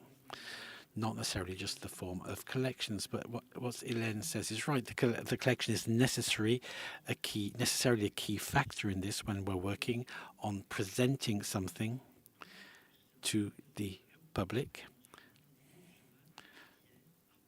And if we want to work on the identity of the horse in the past and the present, many of us think that the horse still has its place in society, and that's something we would like to show in the work we are doing through the exhibition, also through the research into horses and the many different uses that can be made of horses today.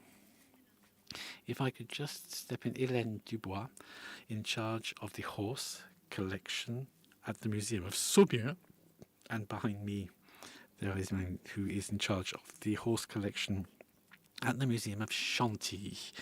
We present our collections not as objects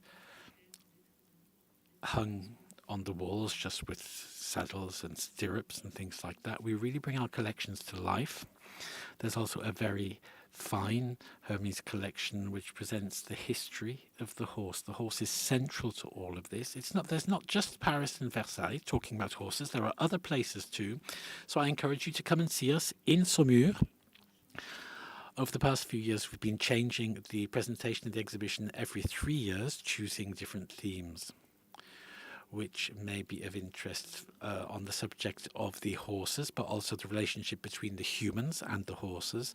And so I think that the days of museums just presenting things in display cases without any context, that no longer exists, really. Or I don't know what you visited in the way of museums recently, but I think what we do is very different to what was said there.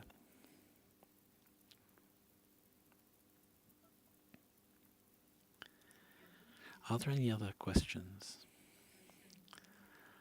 I had a question for you, Hélène, on the Countess of Brion.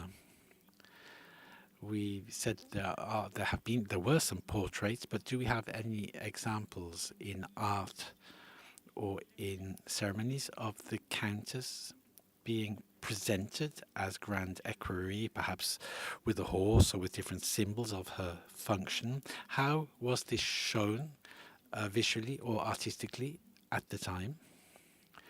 We have some accounts of her management of the stables, but as regards the main ceremonies, I haven't found anything anywhere. We have texts stating that she very much held her rank in a suitable fashion at the court, but there are also texts where people are complaining because she was to the right of the king, which she saw as being her rightful position, but this shocked others. But we would have to look in the written testimony of the times. I think there's no iconography. We don't have any images, not even any engravings or anything. She was painted by some very great painters, but unfortunately that has all been lost. We have nothing today. So this also explains the sort of the fact that she has been forgotten to this extent. We can only base ourselves on her correspondence, of which there was a lot, and which gives us an idea of her management. But the way in which she was seen in public with the sword, and we can only imagine it. There's no actual trace. Regarding the Countess again, and the things you found about her ties with Bourgelat, have you found any archives other than what is said by Duplessis in his publication on the Countess? No. That is a point which really remains to be studied. We need to go into the archives in Lyon, I think, in particular, to find things. But even Christophe de Gers, who really is a specialist in the question, wasn't aware of this. and this role she played as a protector in the founding of this school. So I asked myself the same question when I wrote my paper. Apart from the few sources that have been identified, we perhaps need to study further. Bourgelat's archives I'm less familiar with. I've studied him less, but I think we really need to look into this. I asked Jean-François Vallat, who is familiar with the subject and is close to Christophe de Gers and has who is familiar with what's been written on Bourgelat. I really did look in the different studies on Bourgelat, and in the archives, I'm sure there must be, in the archives from the founding of the school, I'm sure there must be something, because there's Bertin, who was the guidist, the Countess. It was her, the Grand Equerry, at the time the school was founded. But de facto, she wasn't necessarily involved. In that case, we would like to thank you. We resume this afternoon for the rest of the papers at 2:30. Thank you.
For some of you, welcome to the auditorium. This morning the theme was court and diplomacy, and we're starting this afternoon session along the same lines from yesterday to today, thanks to today's presenters. And just like this morning, we will hear them first, and then you can ask questions.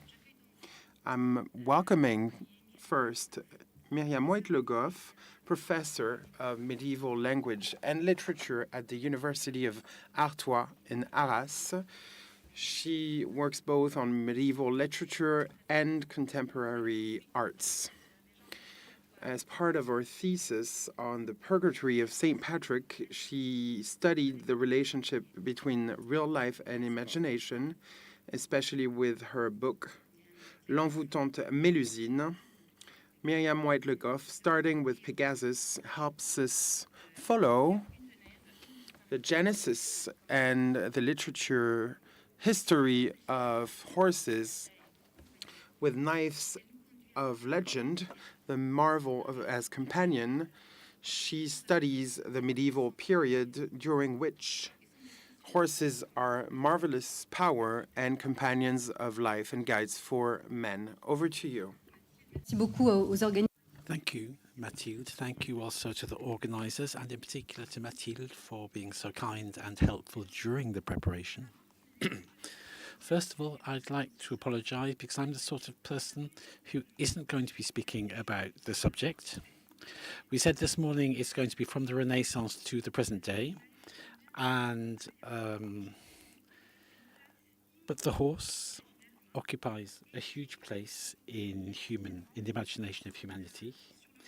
And here we're focusing more on the Western world, and it would appear that this goes back a long way in that horses were the most widely portrayed animals in rock art, representing 30% of the animals found. And horses are central to the process of civilization, notably in the Middle Ages. In my area, literature, the horse about which we have the most content is the companion of the aristocracy, and notably of the knight. A companion, I say it might seem an anachronistic term if we think about the interchangeable beasts, almost mechanical beasts that would die under their riders during journeys or combat, but I don't choose the term companion by coincidence. There is really a special relationship woven between the man or woman and this extraordinary animal. And here I'm going to try to illustrate different aspects of this, whether symbolic, practical, or supernatural. It's not only in the Middle Ages that horses were so important. There were the horses that would draw the carriages of the gods like Hades or Apollo, and they have had their place in legends. We heard already about Pegasus and Bucephalus, and I'll be mentioning him again. The animal is also easily associated with the supernatural and seems to have something special. The horse becomes hybrid with other attributes of power which enable it to reign not only on land, but also in the air and on water, like for the aquatic horses of the Celts. And so it's not just an animal, it becomes a sort of cosmic creature. And in Christianity, this is also the case with the Knights of the Apocalypse. In the Middle Ages inherited this complex network of associations which have survived through to the present days despite some changes. The historians have highlighted what they call a silent revolution in the symbolism of the horse between the 18th and the 21st century. The leisure society in the Western world today has left the images of warfare and masculinity in favor of younger, more feminine images.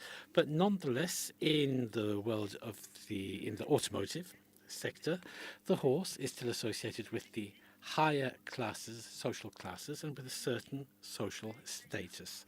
Even the term manager may come etymologically from the Italian maneggiare, meaning to hold the reins of a horse. So Jean-Pierre Dugas shows in his History of Horses that horse riding contributes to the formation of social standards. Certain car brands use the horse for their image. There's the rearing horse for Ferrari, the black horse of Stuttgart, linking Porsche with its tradition, and the image of virility, that of the knight, which cannot be separated from the power of the horse or the theme of blood, with the temperament and power of the horse. The galloping horse, of the Ford Mustang, evokes freedom and independence. And the horse is the animal which is the most widely used in the world, in the automotive world, along with other animals such as the bull or birds. Speed, strength, elegance. The horse embodies many different values which are universal enough to be associated with the Russian brand Kamaz or with the Chinese brand here. As Robert Delors showed, the horse evokes images of wealth, pride, domination, even of death, but the Christians see it also as peaceful, an animal that obeys, which is docile, and which embodies justice, moral strength, and moderation. In the History of Virility, it stresses the different images of the knight, with the equestrian art being associated with the art of love, a universe where chivalry is associated with strength, violence, and honor. The horse transcends contrary forces and rises above the divisions of history. It is profoundly associated with the human being as a symbol. In our history, one of the periods when these images of the horse really crystallized was the Middle Ages. During the many years of this period, the knight rose from the simple status of groom to that of the brave knight, to really a genuine social class, sometimes idealized, sometimes criticized. But what do the Middle Ages tell us about the horse as an animal? Despite its great presence in daily life in different social circles, the first bestiaries ignored the horse. These animal encyclopedias proposed an allegorical reading of animals which were perceived as participating in the divine message sent to humanity. They embodied, signified certain moral, theological, or spiritual truths, but didn't seem to be of great interest to people as animals themselves. So the scientist Bruno Latini is considered to be one of the first to have thought about generally naturalist knowledge in his Livre du Trésor in 1263-1264. He refers to more familiar animals in his books such as geese, cockerels, donkeys, cattle, dogs, and horses. Regarding the horse, the author reminds us that it stands out by its loyalty, but also explains the birth of foals, the qualities that make a good horse, or the different categories of horse that exist. As is shown by Francis Dubost, we find here the same characteristics that were found in the Hippiatrics treatises in Europe, and he explains this dichotomy between the animal of legend and the animal which was a familiar part of daily life in the medieval period. This dual conception explains the sometimes marvelous approach to view of horses in a period when the supernatural was seen as being part of the real world. The horse is both an animal and a thing of wonder, contributes to the aesthetics of the text. The back of Bayard, the Mount of Montauban, extends to allow the 4 sons of Aymon to flee from their enemies and to cover huge distances to escape. Bayard even behaves like a human, and some medieval horses even speak. As we see, horses have often been associated with immense powers, notably in the Middle Ages, drawing on the mythology of the different periods. And for researchers who are interested in the animal, they might find it quite difficult to address the animal itself. So great is this mythological content. But as a specialist in literature and in the more marvelous aspects of literature, I try to address these things head on in relation with what we call today the real world. My idea is that this marvelous aspect is not just an ornament or recreational, as it may have been in certain contexts or periods, but that it's a way of addressing the non-rational part of our human experience and our special ties with certain animals. In other words, if the heroic knight is often magical, it's partly to suggest the very singular properties of the relationship between horse and knight, and this in no way rules out a more realistic or experiential aspect, which may seem surprising or even contradictory today. What we call the marvellous in the Middle Ages is more a question of the intensity of the admiration felt for the animal, rather than that the animal is seen as being marvellous itself. Pure, simple description is not enough. As an extension of the noble male body, the horse becomes very gradually through history a companion, and I think that this relationship is clearly established in the Middle Ages. Admittedly, as Jean-Pierre Ligard says, for many years the horse represented the people, but the image is slightly different in the feudal system, but it interests me because it expresses a paradox. By its power, the horse flatters the appetite for domination of man, but in the medieval texts, which interest me, the horse shows initiative and often anticipates the wishes of the rider. In this respect, the relationship between the knight and their mount reflects the hierarchical nature of their relationship, but it is a two-way relationship.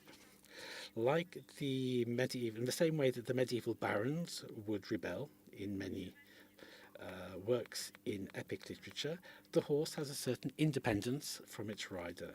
So it's no longer a relationship of submission or of manipulation. Historian Christian Reynaud studied a surprising example of this independence of the mount in medieval iconography in the Dijon manuscript, and shows that sometimes the horse even visibly disapproves of the attitude of its rider. Here we see irony with a horse making fun of its rider and laughing at him. Eugène falls down in front of the horse and in front of the Mount of Sagremont. The open mouth of the horse and the hoof placed on Eugene's back seems to express their disapproval of Eugene, who has been foolish enough to allow himself to be unseated. Certain texts also mention the great attachment felt by the knight for their mount. As Robert Delors said, often the knight ranks above the dog in this relationship, and often they have a real personality and a biography and a name. The horse is preferred even to the knight's wife, or to his place in paradise, and really is more dear than anything. The horse becomes a character in its own right, especially the steed or the war horse. We easily understand in a more realistic register that the relationship between mount and knight is reinforced when their lives are at stake.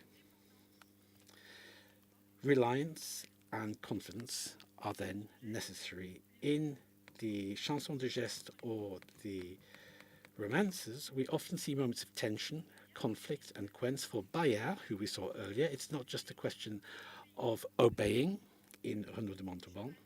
The horse takes part in a judicial duel itself for its master and acts as a protector for the hero. Kills a vagabond with a kick and even stuns Roland when he opposes his companion. And here the text says that the horse decides to do this himself. It's specified in the text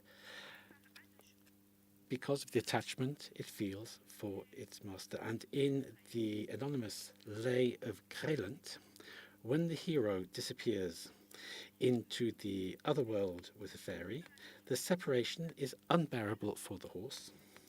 So here you have the text in Old French for the pleasure, but I will give you the translation. Long afterward, after his master had disappeared, the lamentations of the horse could still be heard, feeling suffering for the loss of his father. And this works both ways. Even when all the members of his family are dying of hunger, Renaud will not sacrifice his horse to feed them, because he feels so many feelings for the horse. In the Chanson de Barbastre, there is also the emotion of Girard when he finds his steed, Ferrand, who has been seized by the Saracens. He moved towards him as soon as he saw him, took him by the bridle, and felt joy. I feel more for him than for any other creature, and I feel he is worth even more than Bucephalus. We see here there are many mentions of Bucephalus in the Middle Ages with different texts explaining that the great conqueror Alexander suffered greatly when he lost his horse and named the town of Bucephala after him. He dug a deep ditch to bury Bucephalus and built a town with solid walls above it, which he called Bucephala the Great,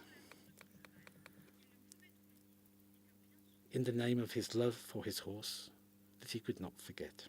And he cried. Gerbert de Metz, when he sees his horse Fleury, who he believes has been injured, fatally, "Ah, my excellent horse, how your fate makes me sad, and now I see you lying on the ground. But there is one thing for which I thank God, my mortal enemies will not seize you, you will die at my side." So after this extract, the emperor sees the way in which the hero laments his brave mount as much as the fellow fighters he has lost, and concludes that the horse would do the same thing, if not more, for his human companion. This stresses the fact that this is a two-way relationship of empathy between the knight and their mount. Since Pliny, it has often been suggested that horses cannot bear losing their knights. Some are even said to have killed themselves out of despair or a sense of honor because they don't want to belong to somebody other than their master. In this way, the animal is seen as being similar to humans, and this determination to kill themselves gives them a heroic status in the medieval mind, as is the case for Yvain in Chrétien de Troyes. And in Beuve de Anton, it's the knight who dies after losing his horse Arondel.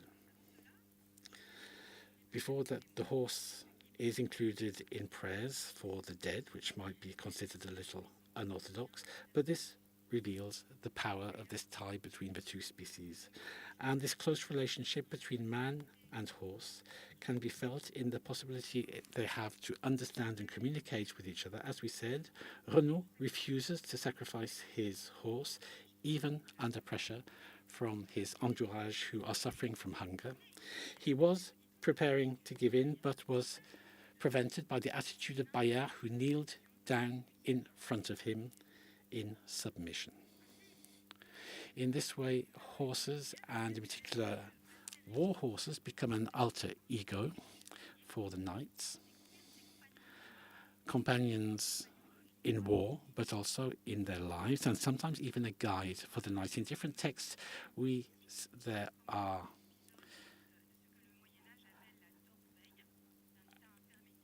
they refer to a state between waking and sleep, where we are lost in our thoughts, in our inner world, or in our preoccupations to such an extent that we are no longer present or aware of the outside world. Medieval authors like to refer to this state, and this often happens when the character is riding in the saddle. And in that case, they allow their mount to think for them. So while the knight is dreaming, the horse enables them to reach a state of modified awareness, which allows them to recover physically, but also to open up to another level of reality, which is very often described as marvelous, and a sort of poetic availability, as seen in the verses of Guillaume of Aquitaine, who says, "I will write a poem for this, which will be neither about me, nor about other people, nor of love, or of youth, or of anything else, since it came when I was asleep on my horse."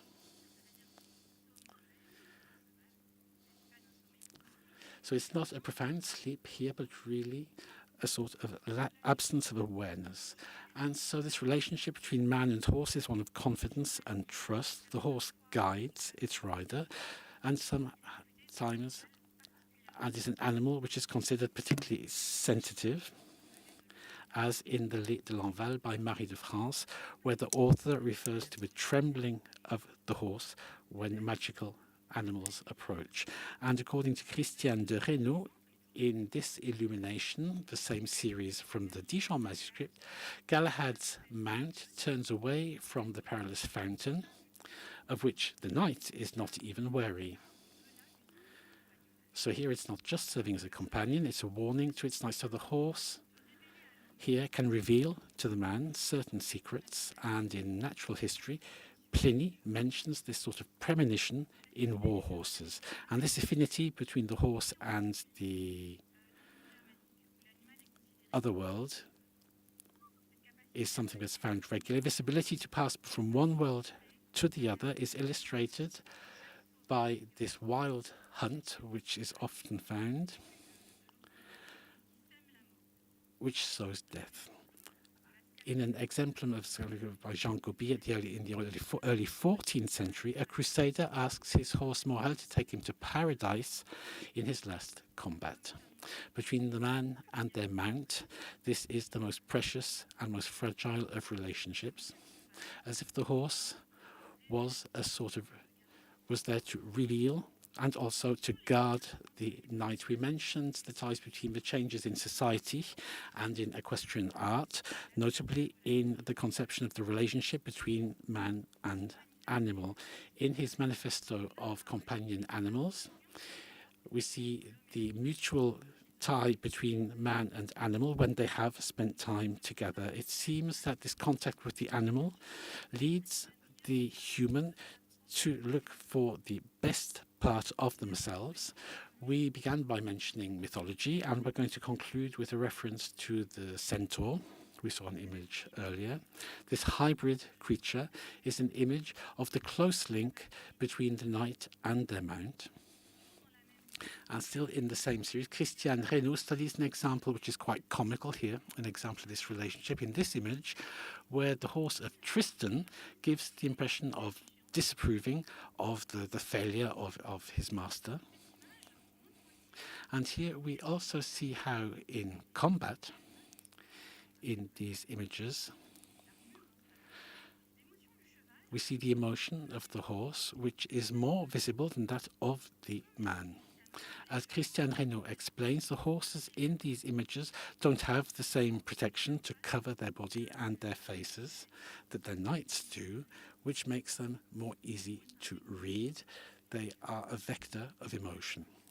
In addition, according to the historian, the behavior of the horse cannot be reduced to anthropomorphism, which I've studied in another paper. We have here the expression of a real observation of the attitudes of the animal, which confirms once again this careful attention that it pays to its companion. And in this case, if we look at the mount, we also learn about the knight.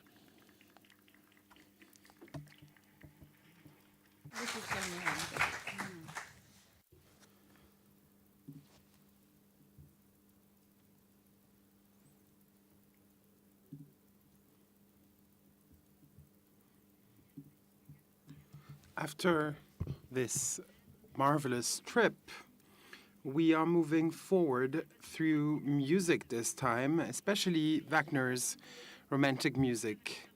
Jérôme de la Planche, PhD in History of Arts, he manages the Department of the National Monuments after managing the Arts Department in the French Academy in Rome. He's going to talk about Wagner's work, which completes the collection Horses in Majesty, focusing on horses in music, a source of inspiration that was rarely used.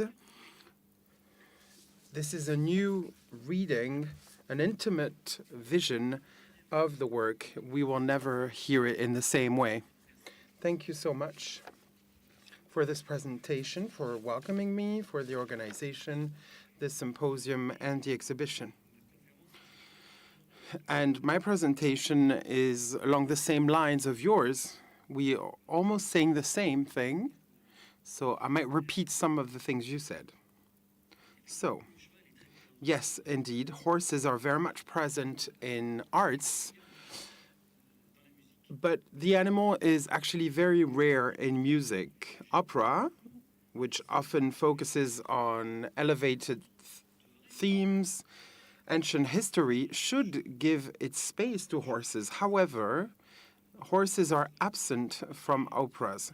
The presence of a real-life horse on the scene of a theater or of an opera creates a lot of complexity. By nature, the animal is febrile, and its reactions can be unexpected and violent. And music does not allow any second of delay.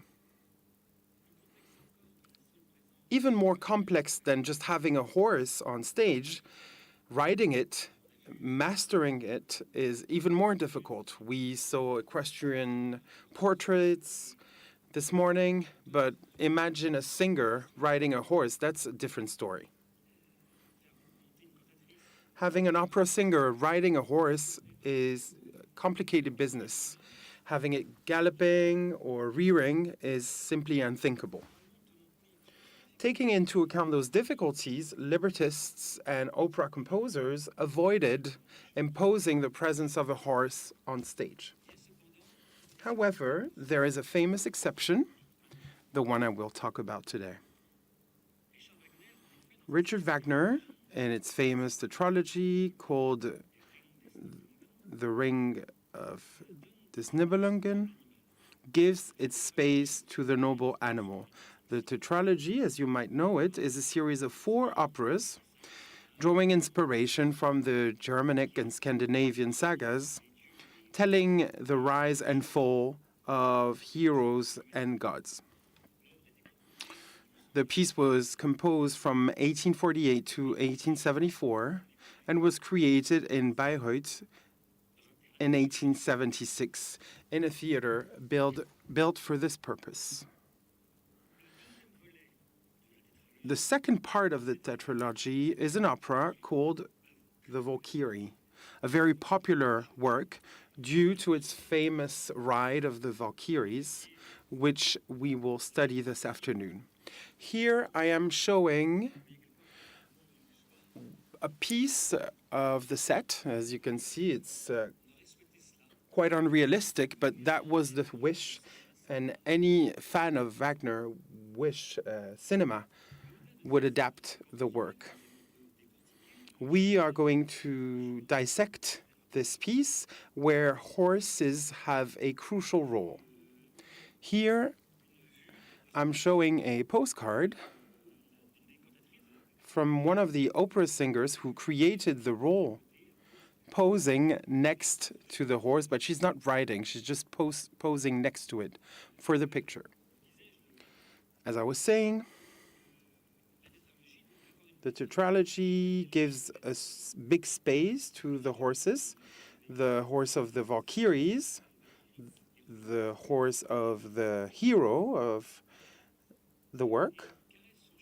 She's touching her horse called Grain. So naming a horse gives it a role, which is very important. We'll talk about this in a moment, but there's also other horses, such as the one from the Wotan god. So why and how did Wagner imagine the presence of those horses on stage? I looked at the catalog when preparing this presentation. Wagner included not one horse, but 9. Wagner understood very early that this saga of 16 hours with 34 singers would be impossible to present. It was too complex, too long. And knowing that it wouldn't be presentable, he let his imagination wander, feeling more free, knowing it would never happen. He imagined characters singing underwater. This would be hard to imagine. Imagine you're underwater and then you're talking and singing underwater. Giants, dwarves, giant singers, dwarf singers is difficult, and characters walking on a rainbow.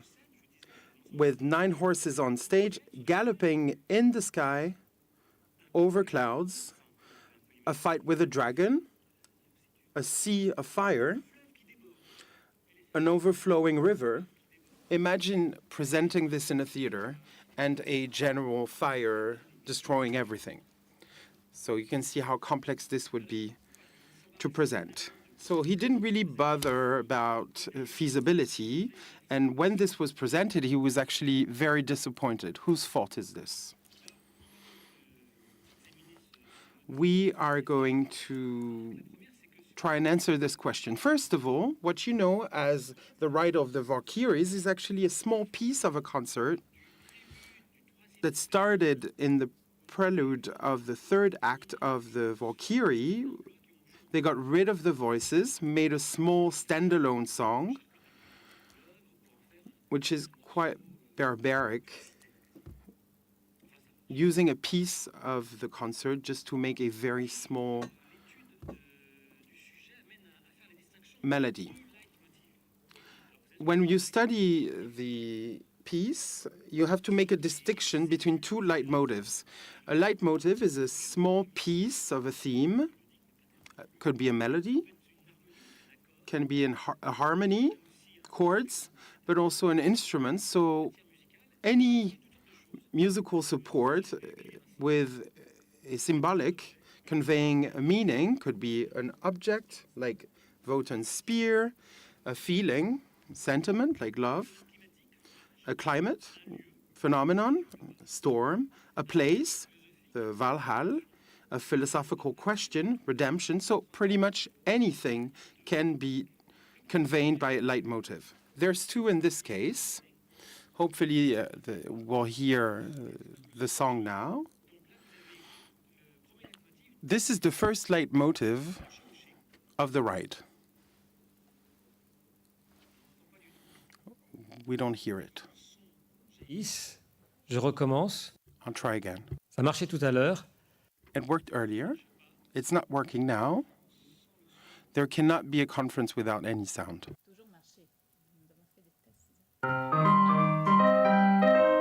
Voilà, ça fonctionne, on va pouvoir faire la conférence. It works. We can continue. So I've used the software just to transcribe what you can see. Le galop. You can hear the sound of galloping here. This is a naturalist imitation of this theme of the ride. Voilà, je vous le remets. Là, vous avez le leitmotiv complet de la... This is the complete leitmotiv of the Ride of the Valkyries, which is slightly different. At the center, you hear the motive of the ride, and then there's an impulsion and a pause to give more melody.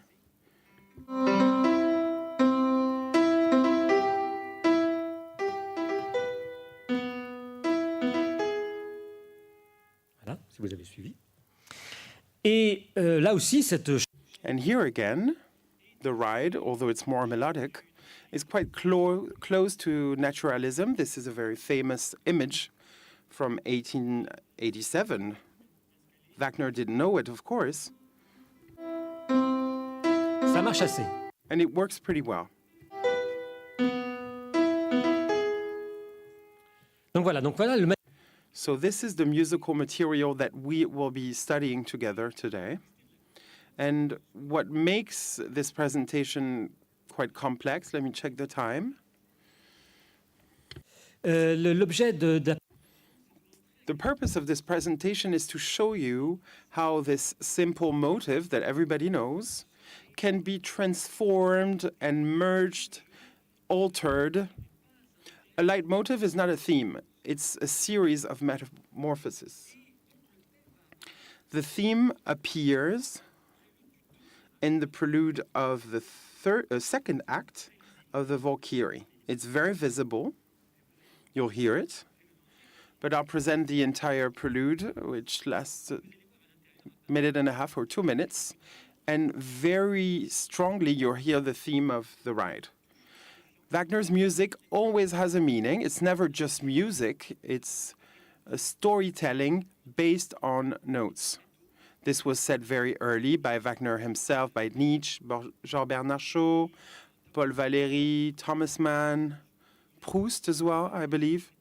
Wagner is not music. That's a very important aspect to understand. It's not music like any other. You don't listen to it. You hear the story. It's like the music of a movie.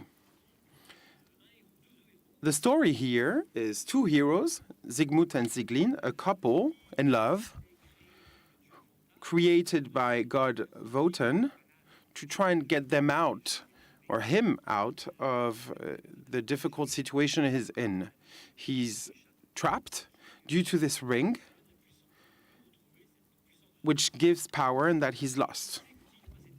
Without this ring, he knows that the world of the gods is going to disappear. So he's looking for that power. He cannot retrieve the ring because he used it to pay for his castle. However, the power of the gods relies on the laws. If he retrieves the ring, then he's violating the law and therefore will lose his power. So he cannot retrieve the ring. And if he doesn't retrieve it, he's going to lose. So he's trapped between retrieving the ring and losing his power, and not retrieving it and losing. And in order to get out of this situation, he's creating a race of heroes, educating them by making them a free hero who follows no law. A true hero follows no law. So he creates Siegmund. It doesn't work, of course. It's a complete disaster. But he still has hope.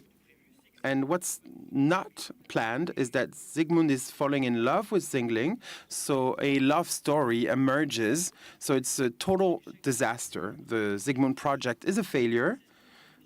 And that's what the prelude says. The two lovers fleeing through the night after kissing and retrieving the sword.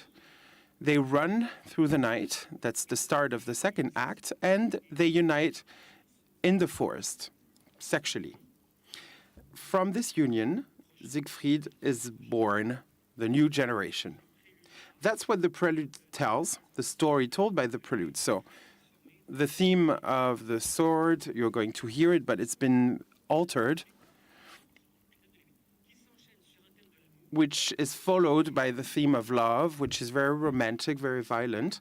Then the theme of accomplishment and the love rapt. It's very fast. It's played twice. And then the third time, he mixes everything. So pay attention. And once everything has been mixed together,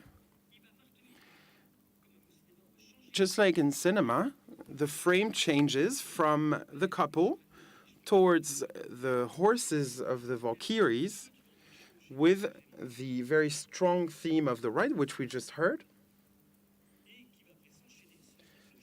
Which then continues with the ride of the Valkyries. It's very quick, but quite intense.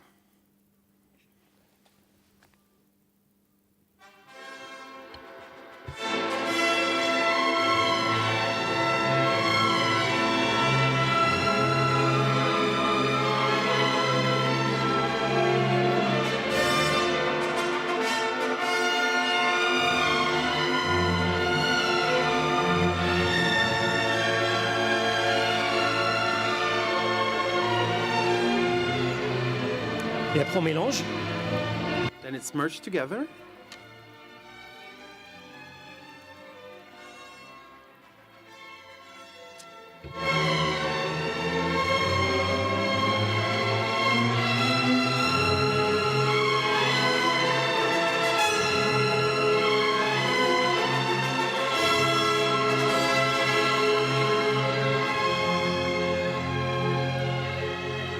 Donc toute cette séquence, c'était donc la... This segment was the couple fleeing, and now it's their physical union.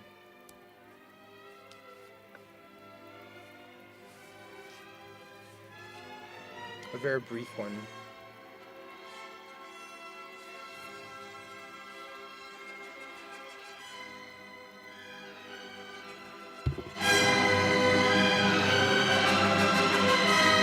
Et là, la caméra... Then the camera shifts. La chevauchée. The ride. Pas de mélodie. No melody.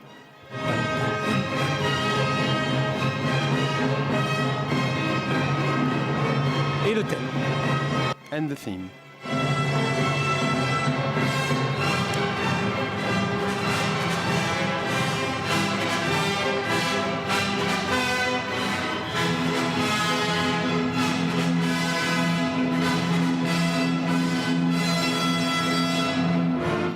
Et l'opéra est le deuxième. And then the second act starts. This very strong rhythm that you heard is about heroism.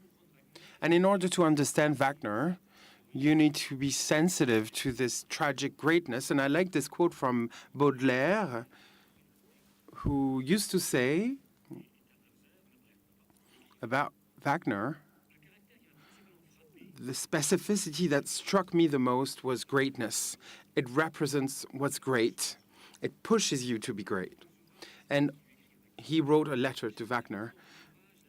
In your pieces, I found everywhere the solemnity of great noises, of great aspects of nature, and the great passions of men.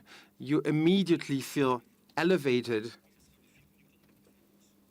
But we shouldn't mix heroism with violence, domination. In the 10th century, heroism was not just a celebration of victory, crushing the enemy. They can also include the opposite. Since Géricault, Fabrice del Dongo, Napoleon on his rock in St. Helens, a hero is also one who fails. And the romanticism of power also focuses on the opposite, tragic weakness. Wagner used to write, our sympathy is not just for a hero. Our sympathy is only for the heroes who fail, not the ones who win. And the greatness celebrated by Baudelaire can be sublimated when it falls. And this is what we can see now with another segment, which is very important. Remember the story. Wotan is trying to create the hero. He fails for different reasons I won't tell you about.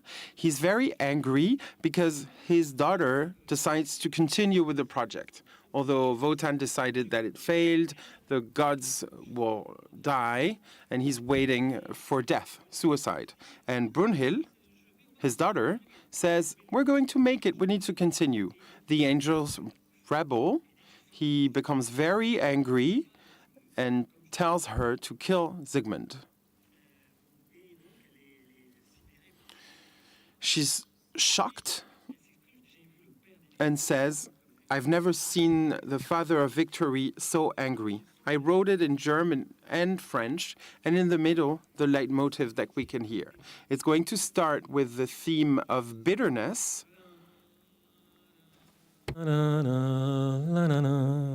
Voilà.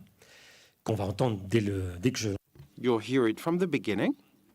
She says this sentence, "I never saw the father." Then we hear him again. And then very lightly, you will hear the theme of crisis. Ce n'est qu'un rythme. It's just a rhythm. And the theme of the Valkyries, which is very timid.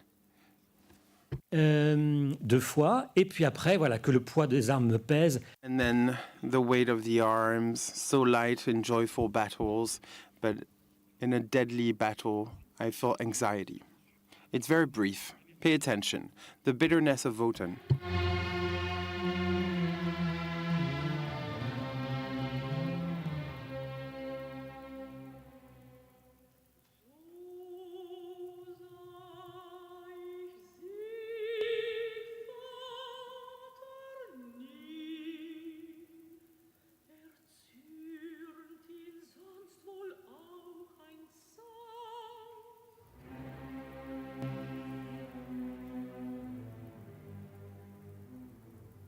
Attention.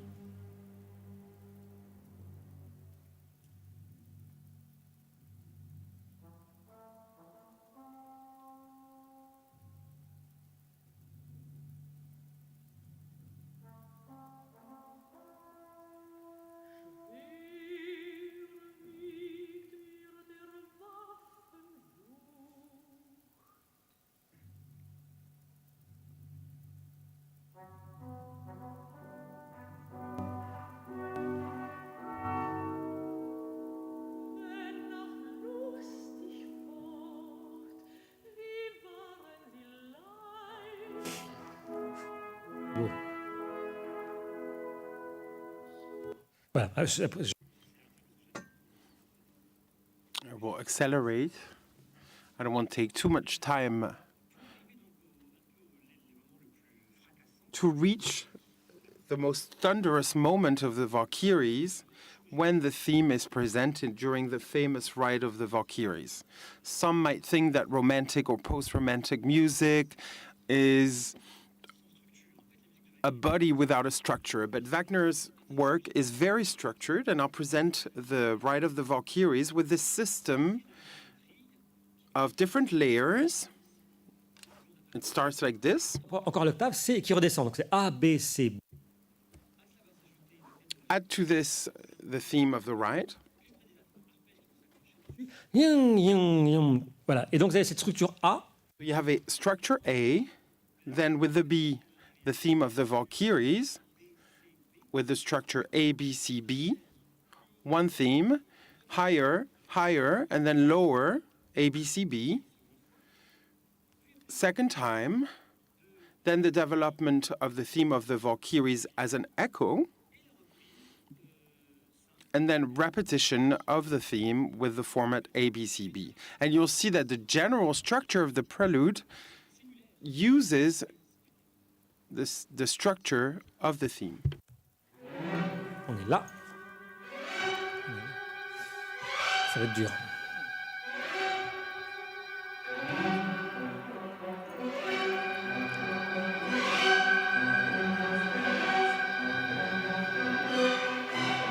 Les arpèges et le thème. B, C, B. Avec une tenue.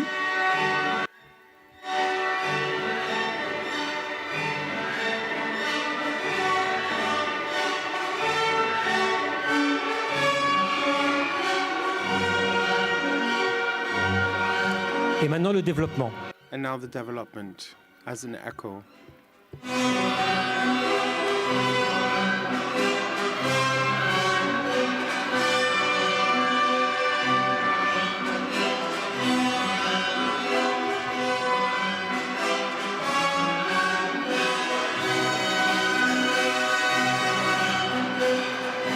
la reprise. Voilà.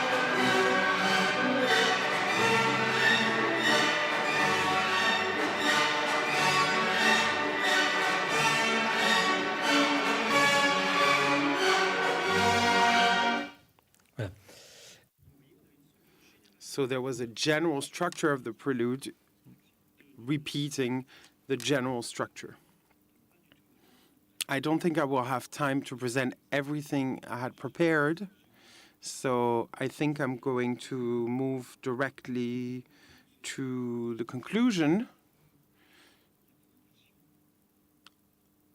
I have to leave some of my presentation, but it's okay. Wagner will survive. I just wanted to show you how much she can transform things, and I will summarize without telling the story. Here, for example, is the theme of the Valkyries mixed with the theme of Brunhilde désarmée. So you can see how it can be covered in a painful way, although it's a heroic theme.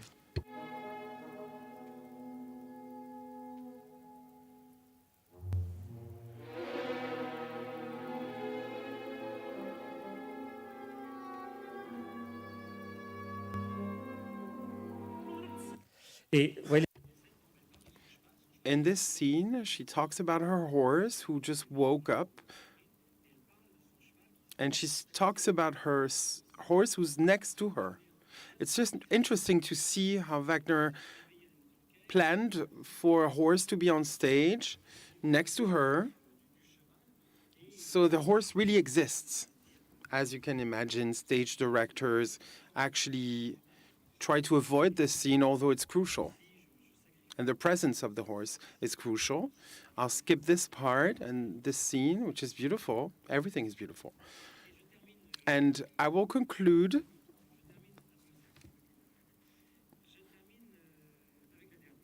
with the last one, the last scene. I talked about destruction and a general fire and the overflowing river. That's when.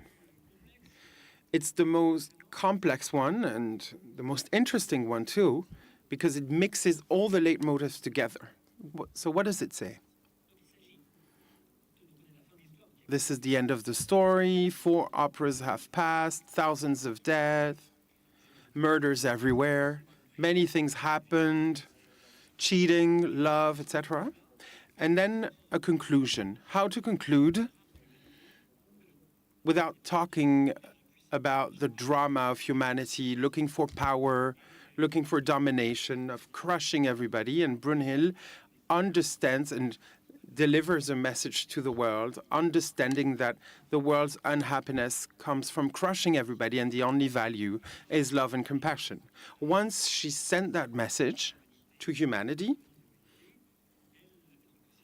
Siegfried is dead, everyone's dead.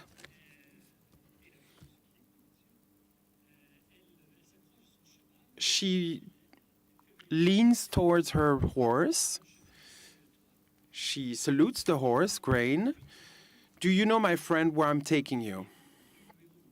The hero is being burnt. There's a big fire where Siegfried's body is being burnt. My friend, do you know where I'm taking you? Beautiful in the flames, your lord is here. Siegfried, my hero. Are you the one attracted to him by those laughing flames? Feel how my chest is burning too. A clear flame is taking my heart, so I hold him in supreme love to unite with him. She rides the horse. Grain, salute your master. Siegfried, see your wife happy saluting you, and she throws herself in the flames to die with him and with the horse in a big fire, just like an Eastern princess.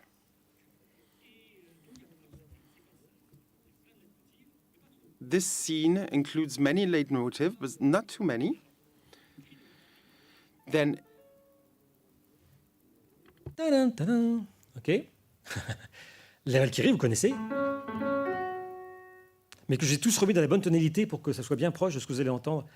I put everything in the right tone, in the same tone, so you can hear it with the orchestra and an amazing opera singer. Then the fire. OK. Le thème de l'espérance. The theme of hope. which is at the heart of everything, the hope and love and compassion. Est-ce que ça marche? Vas-y, mon grand.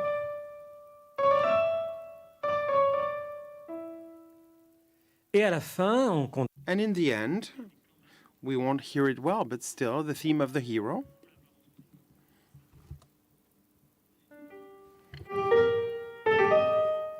OK.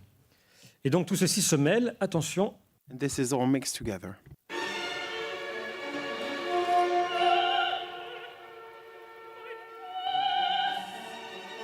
Pa-la-la.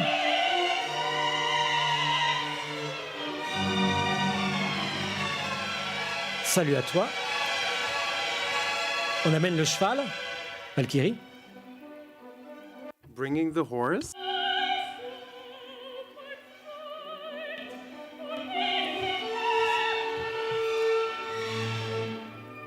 Espérance. Hope.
Et tout brûle.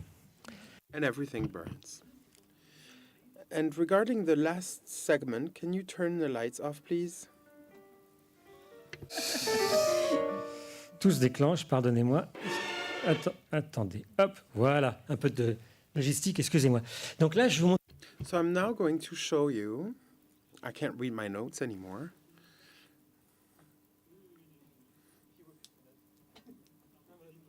Excuse me.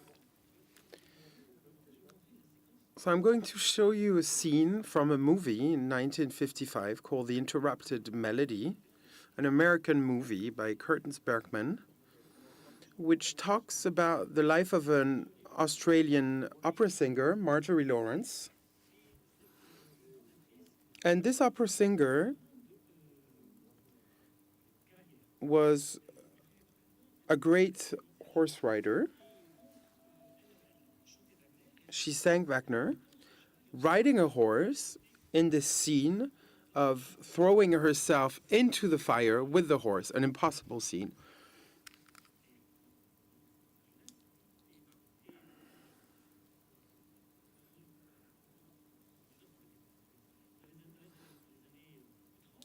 She was born in the 1930s. A movie was made about her in the 1950s. It's a fantastic movie. I recommend it.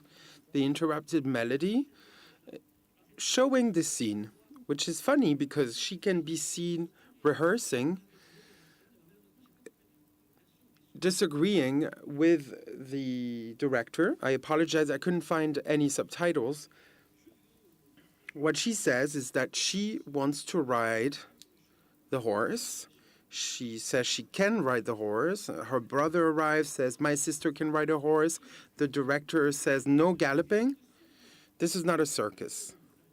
This is Götterdämmerung, which is the English version of the name of the scene. This is not a circus. Merde, this is Götterdämmerung, ne pas me tromper, excusez-moi, l'enthousiasme. Et donc il lui dit la noblesse, c'est de... What you should do is walk next to the horse, but she doesn't want it. She wants something untamed.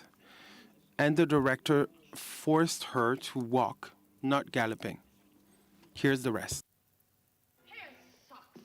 Listen to this. Brunhilde gallops the horse into Siegfried's funeral pyre. That's what Wagner wrote. Why doesn't it let me do what... No galloping. Not as a metropolitan. The risk is too great. You will walk the horse. My sister's a good rider, Herr Saxer. She's handled horses since she was 5. This is Götterdämmerung, not a circus. After 5 hours of singing, she still wants to gallop. In that discussion, let's get on with the rehearsal. And you walk that horse into the flames. You can make a horse gallop into flames, but no sensible horse walks into fire. I don't care about a sensible horse. I want a sensible prima donna. My way is spectacular. It has dash and style. Yours is tame. That's what it is, tame. Now it's you and right.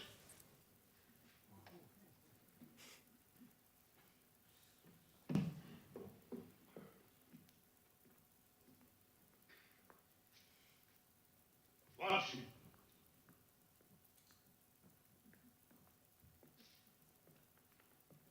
Dignified, impressive, spectacular. I still prefer it my way. My English lords, at the Metropolitan Opera, we ask our prima donnas only to sing them. It's not important that they should also be jockeys. We will rehearse our way.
Merci beaucoup.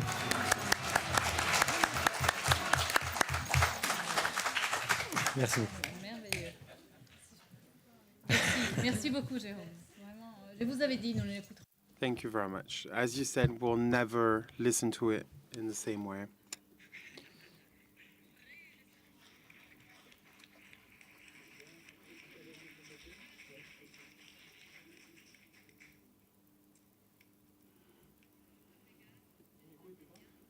from Pegasus to Wagner, we are traveling for sure. After a dialogue between history, literature, and music, the horse, still, introduces man into a new story, time and speed, galloping. And isn't galloping a universal synonymous of speed? We're now listening to Christophe Studeny, PhD and professor in history, whose career is a link between sports excellency and history. He has a long experience of speed. He practiced trampoline and wrote a book about acrobatic sports. In The Notion of Speed, published by Gallimard, he starts a reflection throughout the generations around horses. It's also a story about distance. Over to you. Thank you for your presentation. Thank you to you and to Hélène de l'Alex for this invitation to speak here and for having suggested this presentation linking in with symbolism and our current civilization. Wagner was also lost in his thoughts. I've seen in his correspondence that he would think of Beethoven when he was in stagecoaches, like Guillaume d'Aquitaine when he was dreaming during his travels. So perhaps I will begin by a short introduction on the concept of civilization. For historians or ethnologists like Lucien Febvre or Marcel Mauss, there's this link between material culture, these techniques of the body, mastery of the gesture, of the control of the horse, and then symbolic culture. So in my work on the invention of speed, one of the main focuses is the fact that this civilization of speed came into being with the horse and its gallop, which introduced a certain speed, which has then been further developed with engines and mechanical engines. But the first engine in this civilization of speed was in fact the horse, but which has been studied very little by the sociologists, philosophers or historians. The speed is one of the raw materials, the most essential factors of our day-to-day life, but is often ignored in history. So, I'm going to begin by talking about the magical gallop and the fabulous speed, to then move on to the awakening of speed in those years from 1770 through to 1820 in Europe, with the emergence of a culture of speed in transport, also in literature, the arts and painting. And then we move on to the century of the gallop, and then we come to the current period when, even if we don't have this daily attachment to the horse, it's no longer part of our daily life. It remains a subject of fascination and of great, at least symbolic attachment that continues today. So we're going to begin by talking about a world at walking pace, at walking speed. For thousands of years, men would move around at walking pace, even if there was the possibility to be transported at the speed of a galloping horse. It was not possible to gallop for miles and for miles. So, when, like Guillaume d'Aquitaine, where we're sat on our horse and daydreaming, we can think about incredible speeds, the possibility of incredible speeds, the possibility of going much more quickly. And that's what Lucien Febvre says.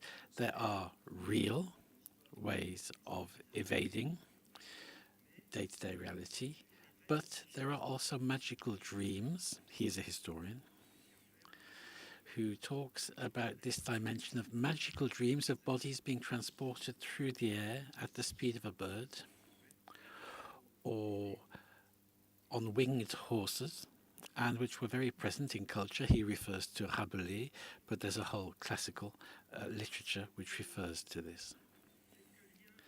And then there are also links with other dimensions. For example, Sleipnir, who is seen the horse of Odin, a travelling god who travels the seas, oceans and mountains, on Sleipnir, who is a horse with 8 legs, so very quickly. So a marvellous horse and marvellous speeds. And the horse here is perceived as something marvellous, but also violent. It's very impressive. And this mythological speed is a speed which is very impressive because it's for the gods only, and it gives this mythological dimension because Jung said that this sort of a ride is a transgression of our limits, our psychological or metaphysical limits. So there is this transgression of our limits, and it's a way of entering another world. It's the case for Odin, a god, who here is riding to hell.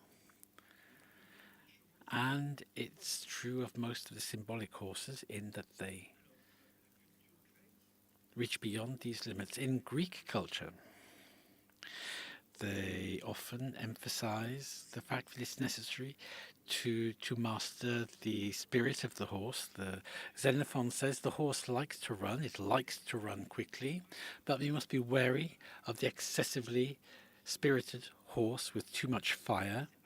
They shouldn't be allowed to set off too quickly. And that's what Homer says in the Iliad.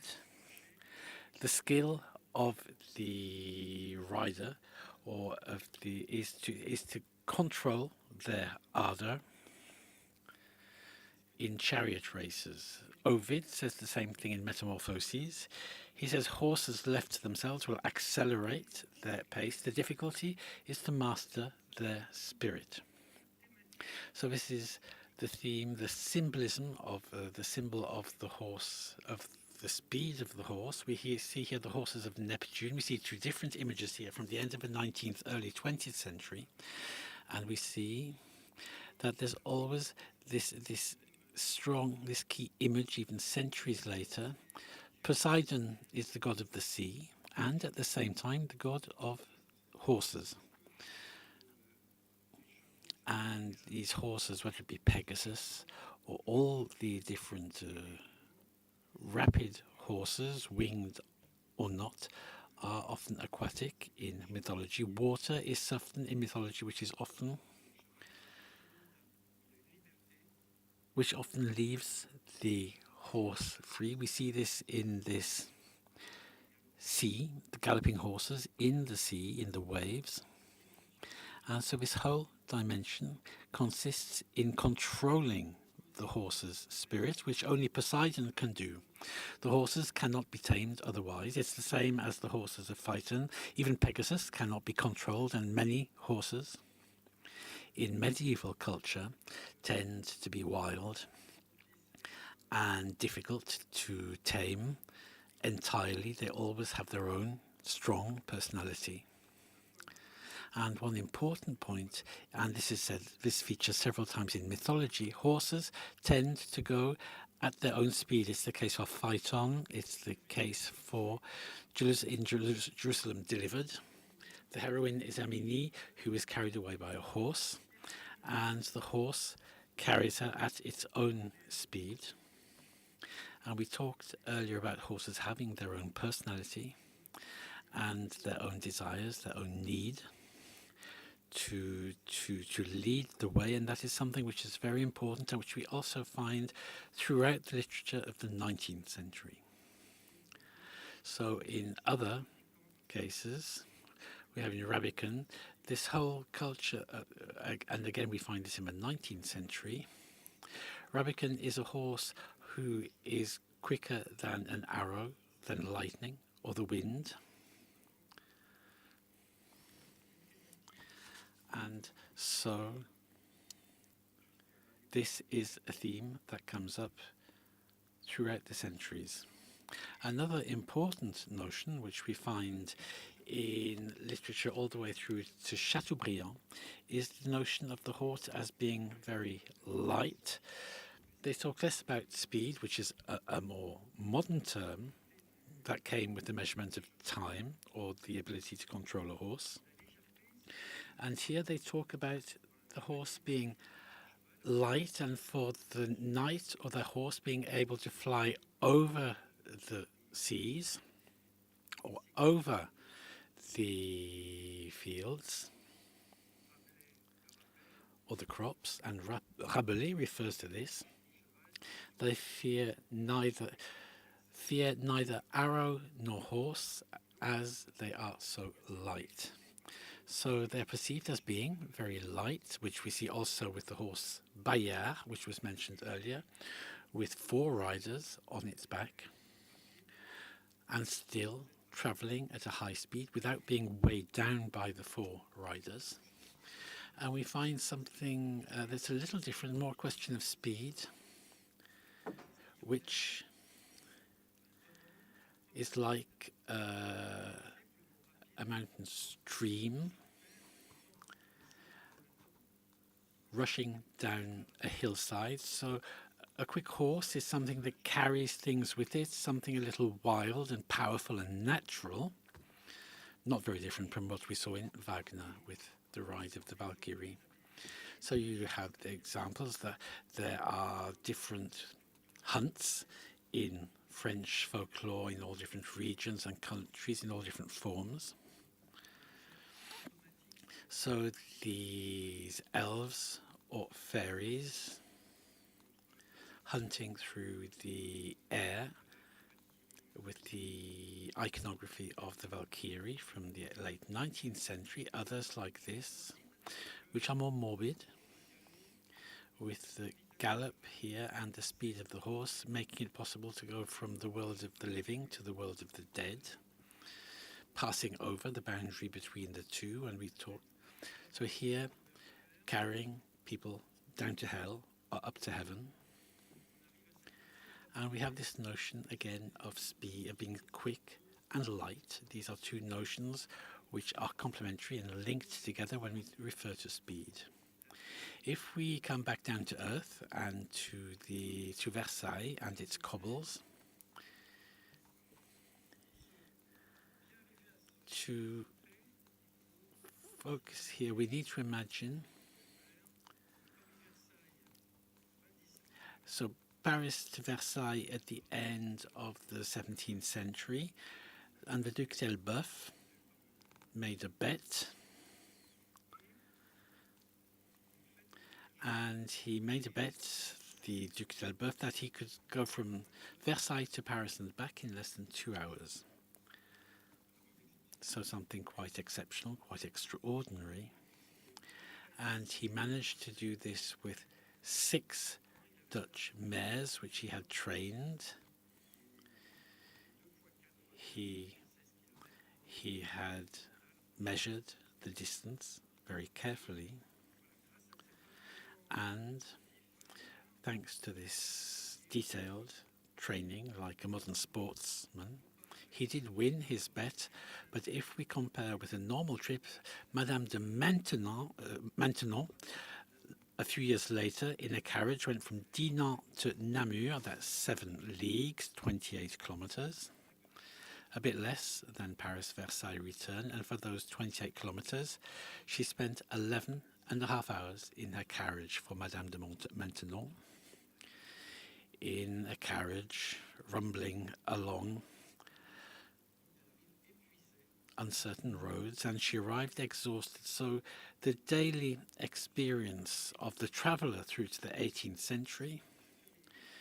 So here I've taken a map of France and tried to provide a very simplified view. This is France in a public carriage or coach For Paris, Dijon, that's 3 days, Lyon 6 days, and Marseille 12 days. So it's not much quicker than somebody walking at a good pace.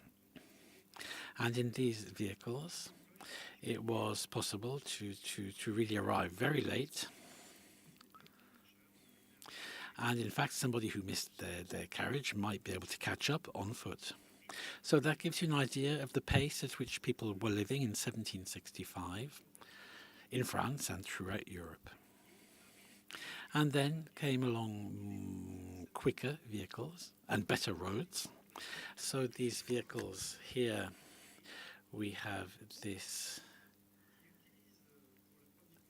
example from Alfieri using a carriage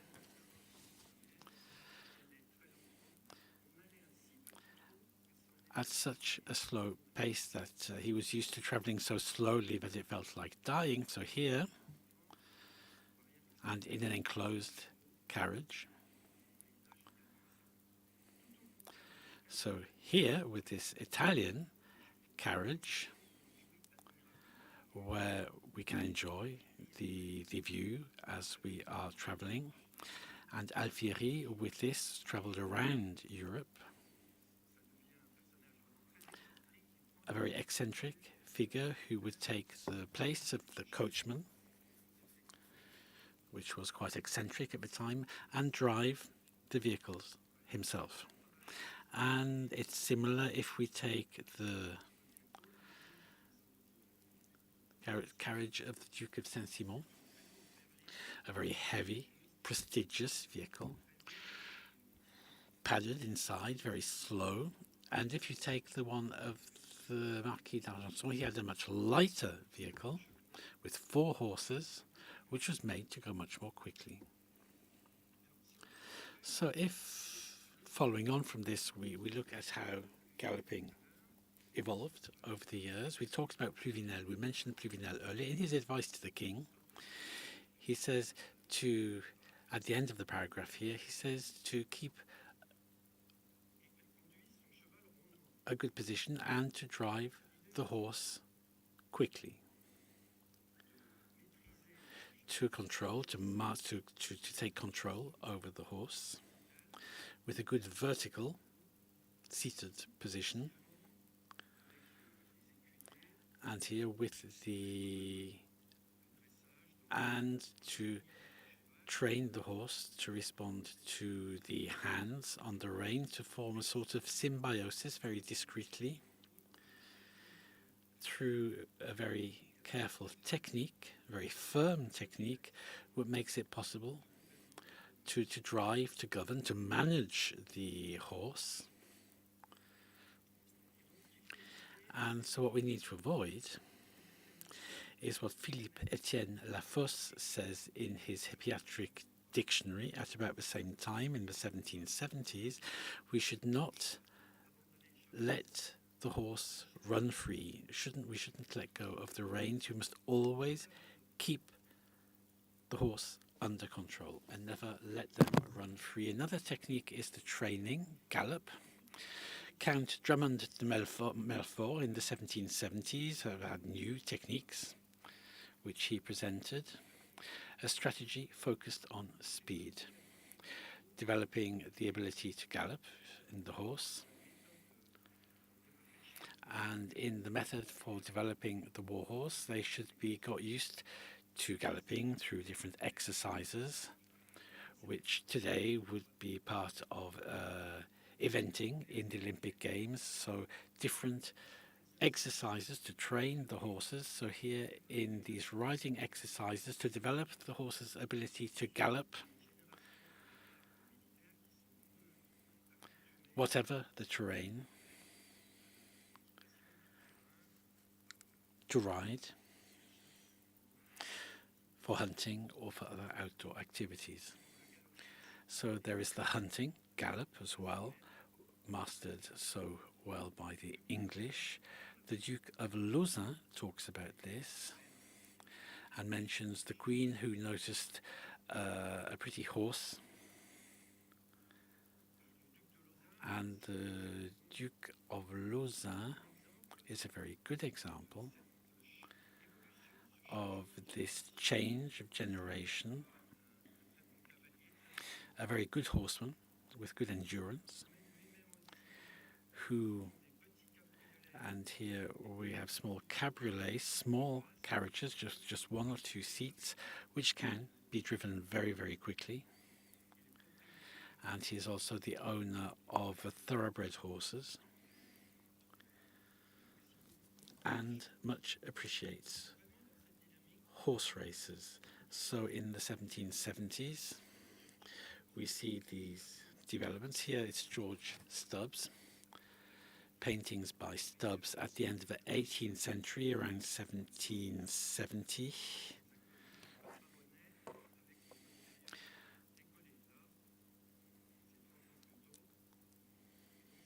So we see this change, this shift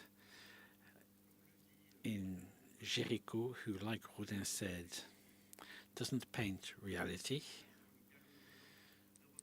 because it's often said that this flying gallop is not actually real, but for Rodin it's not the chronophotographic reality in terms of the portrayal of the fore and rear limbs, but it's the reality of the emotion, the sensation of movement. It feels like that, even if that isn't strictly anatomically how it is. Its reality in art is expressing an emotion for Rodin.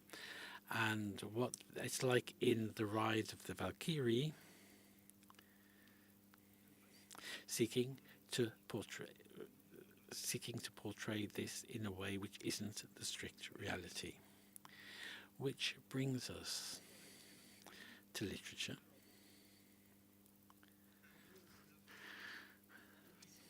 (1830), a painting from the catalogue for the exhibition, that magnificent catalogue. The reproduction is even better than what we find in digital format. In the catalogue, that really is shown very well. It's the Ride of Lenore, shown by painters in the 1830s, portrayed by painters in the 1830s, but the original text dates back to 1773, the text by Bürger.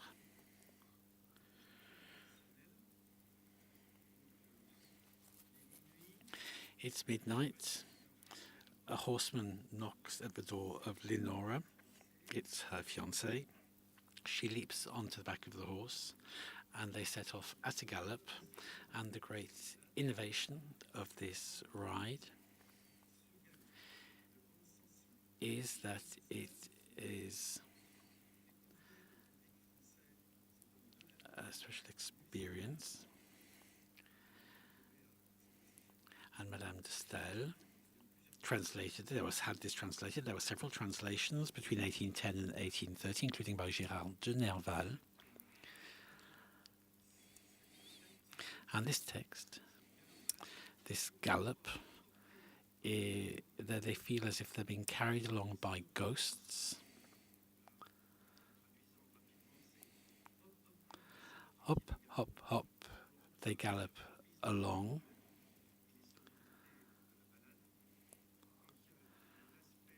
So there is the sound of the gallop, and then there is the vision.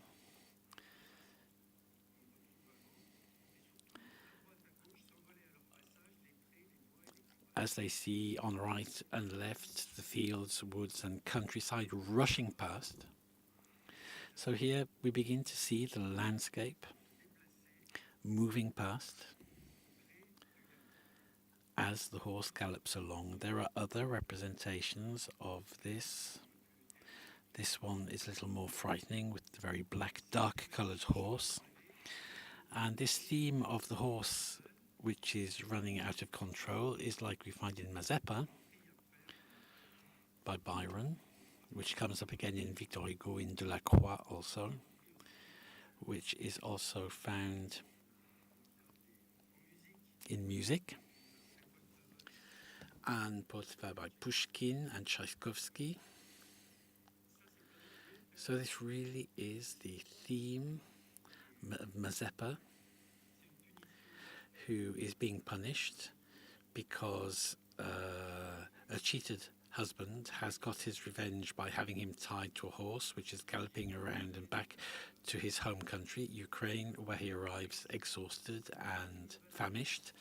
And what's very innovative here in Byron, in 1819, is that he expresses the sensations that could be felt if we were roped, attached to the back of a horse, seeing the sky fly past, the trees swaying like drunken men, and this is something we find also in Nerval, in Victor Hugo later, and it becomes a stereotype, these swaying trees as we gallop past. So it all begins with these two founding texts, and then in European literature the themes come. So to go quickly, 1773, 1820, we could add the dangerous cabriolets travelling around Paris at high speed. All of this in the 1770s. Horse racing in France, much later than at Newmarket, which was mentioned earlier. So over this period, we see speed becoming a notion. And if you look now at this in 1840, with the stagecoach, it took only 3 days for Paris-Marseille. And it's difficult to imagine this if we haven't done it ourselves. But like Victor Hugo spending 3 nights in the coach without eating, almost without eating, or without getting out from Paris to Marseille, that's 3 days. The price. So it's 3 days locked up in this box, and from time to time you can get out to stretch your legs when it's going up a steep hill and the horses are allowed to rest. Otherwise, it's at a stiff trot or even at a gallop, which makes it different for the coachman, who would lose hundreds of horses through fatigue. A director of the veterinary school of Alfort in 1840 said these horses should not travel more than 4 leagues, so 16 kilometers a day, at 12 kilometers an hour. So not more than a distance of 16 kilometers a day for a horse, otherwise their health is in danger. So now we're in the century of the gallop, with all these paintings, these painters painting horses, Eugène Fromentin and Chateaubriand, Lamartine, spending 11 or 12 hours on horseback, so with great endurance. And what's new here is we see here with Gérard de Nerval, the trees along my way fled like an army in flight. So this is now in 1831.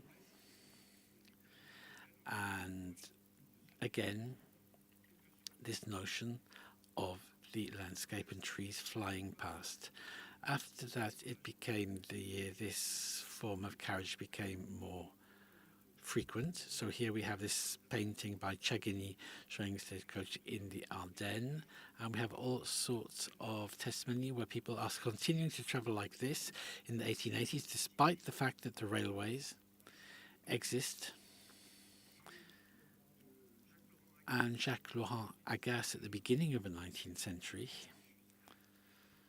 in this light carriage, and here Pavel Kowalewski in Eastern Europe. So we have different situations where the horse is galloping, where we're trying to control the vigor of the horse, and the problem is how we control the spirit of the horse to avoid it running away.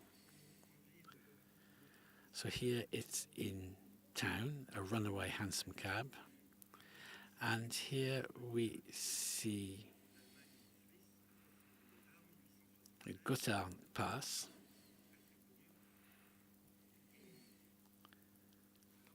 And here the horses are close to running away, to escaping control. And we have these images throughout the 19th century. And Gogol says that speed in travelling is a secret force, a hidden power which transports us on its wings. So another engraving taken from the catalogue, which expresses this sensation. And in the Valkyrie, the Ride of the Valkyrie, we have this fabulous image with the runaway horse, which we also find with the Amazons. Here in Turgenev, with a young female centaur, half animal, half god, half human, half god. And here, Fromentin, the painter, also wrote a novel called Dominique, in which he refers to an Amazon travelling as if carried along on the back of a bird. So this is a painting by Alfred de Dreux expressing this, showing this also in Galloping at the Circus with these circus acts, portrayed here by Toulouse-Lautrec. And the circus also consists, the art of the circus consists in controlling the spirit of the horse, and to go very quickly over how things have evolved. We saw up to 12 days to cross France, and a century later, where we've gone from days to hours. In 1870, we were counting, but in hours. So there it's a little bit over 12 hours rather than 12 days to go from Paris to Marseille. Although the speed of the vehicles is still modest, the record in 1890 is 144 kilometers an hour, when Zola wrote La Bête Humaine.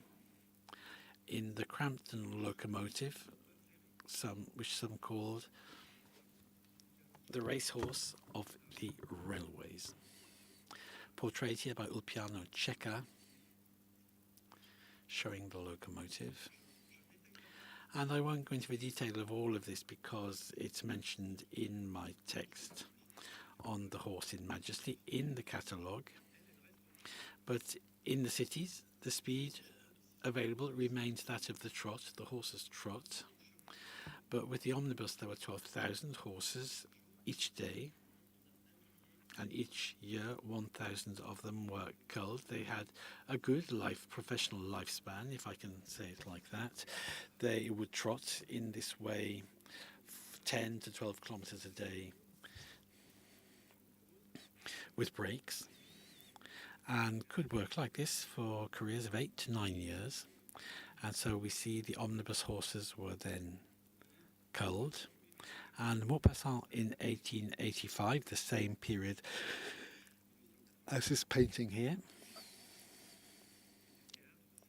we see here the horses trotting. So it's the pace of a trot in town. And Pierre Giffard, at the end of the century, heralded the end of horses. And you mentioned this date in 1913, the end of the horse-driven omnibus. The omnibus is dead. Long live the motor bus. And a burial was conducted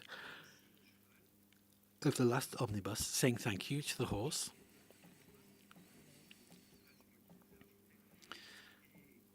Under the surprised gaze of the blue horses of Franz Marc. And it's an important date because at the same time, a lot of things are going on, where the Museum of the Horse, which was mentioned earlier in 1911, was in the attic of the castle of Saumur. You had this Museum of the Horse, you have some images here, and at the same time the Galloping Machine, which is a novel, was being published, and there were writers saying, like Jules Renard, saying that these omnibuses without horses seem to live in the world of shadow. And Jean Lorrain talked of streets emptied of their horses, and that brings us back to what was said this morning. We've gone from a civilization with this daily attachment to the horse, which people lived with, and Darwin says he could feel the heart of his horse beating at certain moments when he was travelling. And so here were beginning to live in the world of shadow in which we live. For them, in 1913, Roland Garros also travelled across the Mediterranean. And Rousselot shows the dynamics of a car and also wrote The Art of Noise, comparing the regular pace of the horse running with the noise of car engines. And Belva di Torino is the beast of Turin, travelling at more than 200 kilometers an hour. And so we're coming to the end of the horse in its role in day-to-day life, with practices more of coaching, driving, riding. With the Olympic Games, here you have a poster from 1908, the beginning of the official events in 1912, and a lot of text by de Coubertin mentioning horses on spurs and other issues. So this whole equestrian dimension, which is very interesting in the work of Coubertin, which brings us two new approaches to bring us towards the conclusion of this dimension of the horse. In 1904, a book compares the automobile and cars and states that the horse rider always has to keep their eye trained 30 meters ahead of them. The driver is, even at 30 kilometers an hour, has to keep their eye fixed 100 yards ahead. Man Ray, who was a painter and photographer, as seen here. We see here a Voisin car with Picabia, Josephine Baker, also photographed in this car by Man Ray. And this is the same car here. The C7 or the C11 from Voisin cars. But we see it here with the image from Léon Fauré, sent to me by Hélène Delalex. And we have this quotation where Roland d'Orgelès, a writer of the 20th century, says he lived next to the motor show at the Grand Palais. I dreamed of a Voisin, a magnificent beast, both elegant and nervous. So again, we have this paradox. And Fernand Léger made a trip to Spain with Le Corbusier in his Voisin car, the Lumineuse model from Voisin. It's not surprising that Le Corbusier should have had a car of the Lumineuse model. As for galloping in the 1920s, it's something which people experience more from a distance. Here we see Man o' War, a famous thoroughbred horse in the 1920s, a great star at the time. And Stéphane Zweig in the La Nuit Fantastique describes a spectator, and like on stirrups, he was miming with his heels above his seat. So it was really experiencing the gallop indirectly or in symbolic form. Here we see Roland Garros again in 1913, when we no longer have the horse-drawn omnibus, and Roland Garros bought a Black Bess from Bugatti. And Black Bess is well known to our British friends. It's a famous novel with this race at a gallop through England in Rockwood. And Bugatti, here the image shows the thoroughbred car. For Bugatti, they say that their car is the thoroughbred of the automobile world. So here at 1913, 1914, around then, the thoroughbred is still being used as an image. Here we have a unicorn on another make of car which is less well known. And Man Ray says a rapid quick car was something alive like a thoroughbred horse. Another symbolic horse which I'll skip over quickly, This is a little-known novel describing an adventure on the road with a woman driver, something more unusual at the time, a ride of the witches and Valkyrie with the whole world traveling at a gallop, so at Bugatti and elsewhere, with all forms of symbols. The horse of Porsche from Stuttgart, it's the emblem of the city of Stuttgart, so it was quite natural that Porsche should use it. After Bugatti. And to conclude, that brings us to the 1920s. And here, if the horse has disappeared from day-to-day life, although it is still found a little bit pulling carriages in the countryside until just after the war, but on the whole, the horse is disappearing because the roads increasingly are with tarmac. And we have this text from Valérie Larbaud in 1927. We're expecting to jump around on the cobbles with our car, but the road was smooth, as if it were an enormous tire. And so this gentle ride, which is very different from the experience of the Duke of Elbeuf, when he travelled 4 leagues between Paris and Versailles in his carriage. And regarding Paris-Versailles, there's a more surrealist text which shows just how far we are from the 18th century, when with the Mount being forgotten. It's a sort of verdict.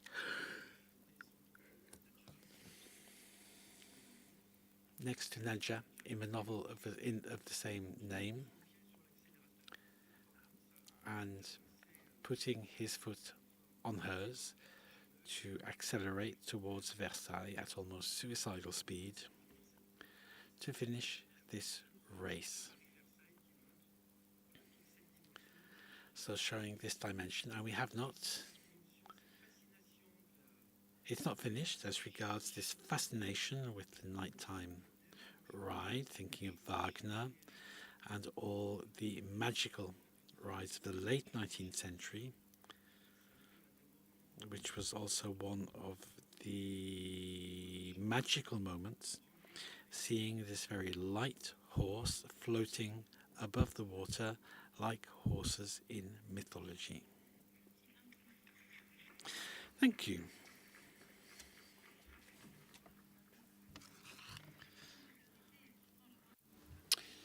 Time stopped for a moment, although it's catching up on us. And after those very interesting presentations, which lead us to have a reflection, and especially about the post-war era, the use of horses, although automobiles were available. My grandfather was a doctor, and after World War II, there were no cars available. So he used to ride a horse, so it's not that long ago, in the 50s. Well, it's still quite close to us. And then time accelerated, but yes. Thank you so much again for those 3 very interesting presentations. And now you have the floor in the room.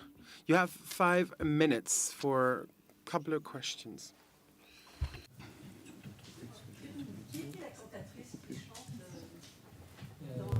C'est la version de Karajan des années.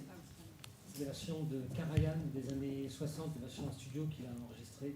J'ai plus le nom en tête exactement, mais elle est divine. C'est pas Non, c'est bien après. Ah, merci. Non. Je le retrouve si vous voulez. Ah, sublime. Alors justement, il est absolument sublime. Magnifique, oui. Oui, de ma part aussi, hein. Grand. Yes. Same for me. I'm a huge fan of Wagner, so the presentation was fantastic. And I'm always impressed to see how Wagner did his research.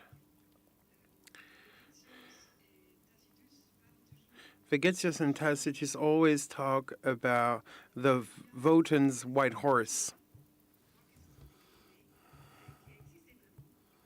It actually existed, And some said that it had a sacred power to predict the future.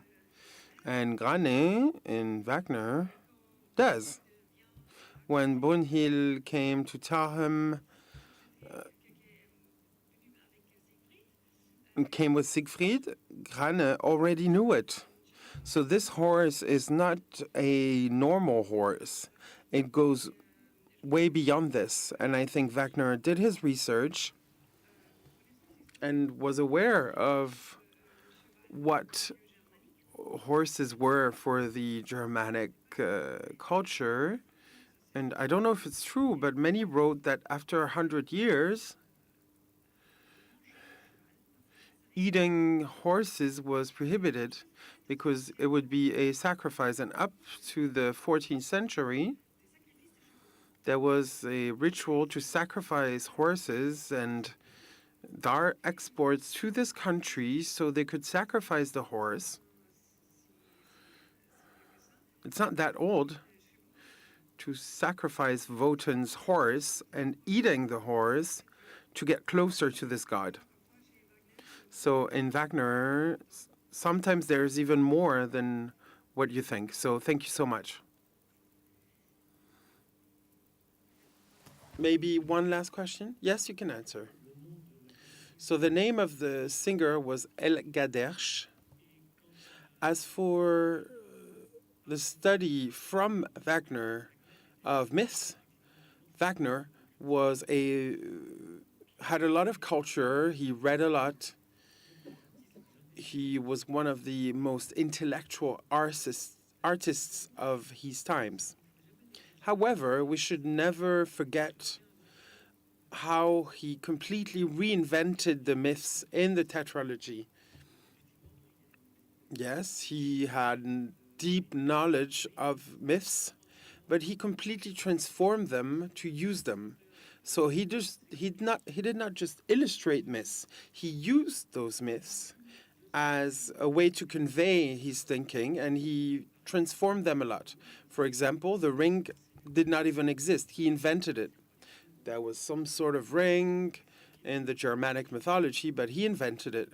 The figurants, or characters of the tetralogy, were invented by him. Sigmund and Sieglin were brothers and sisters, so he added that incest. So there's a lot that was invented by him, and there was time in the 80s and the 90s of studies of the Germanic myths, and they created this link between Nordic, Scandinavian, and Germanic myths, saying that Wagner did not really follow the text. No, he was doing something else. He knew them, but we should not try and find an explanation in Wagner's work by the myths. Before anything, he was an inventor, a creator, and used those myths to adapt it. And then you should read Wagner's text. For example, in the tetralogy, he doesn't mention the color of the horse, so he doesn't use it, although it exists. Un grand merci, mesdames et messieurs. Thank you so much. During the World War I, the saying, the riders are descendant or come down of the horse, but a large part of the riders went to aviation.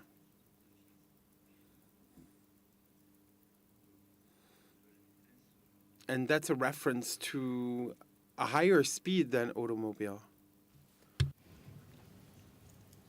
Oui, je ne sais pas si c'était une question. Was it a question? I'm not sure. Oui, oui, tout à fait.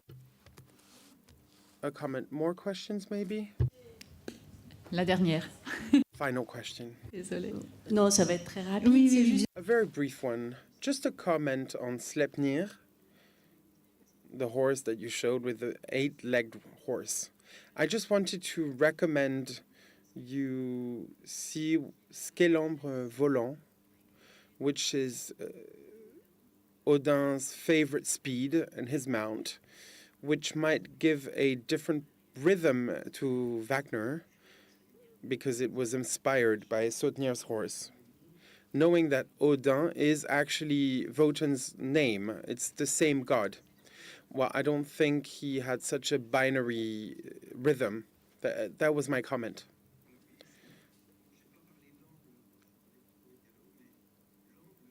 I only talked about trot and gallop, but ambre was a pace that was often used in equestrian hikes and transportation for longer in France, actually, because the English style trot took longer to be used in France, but there were a lot of amble horses because it was more comfortable.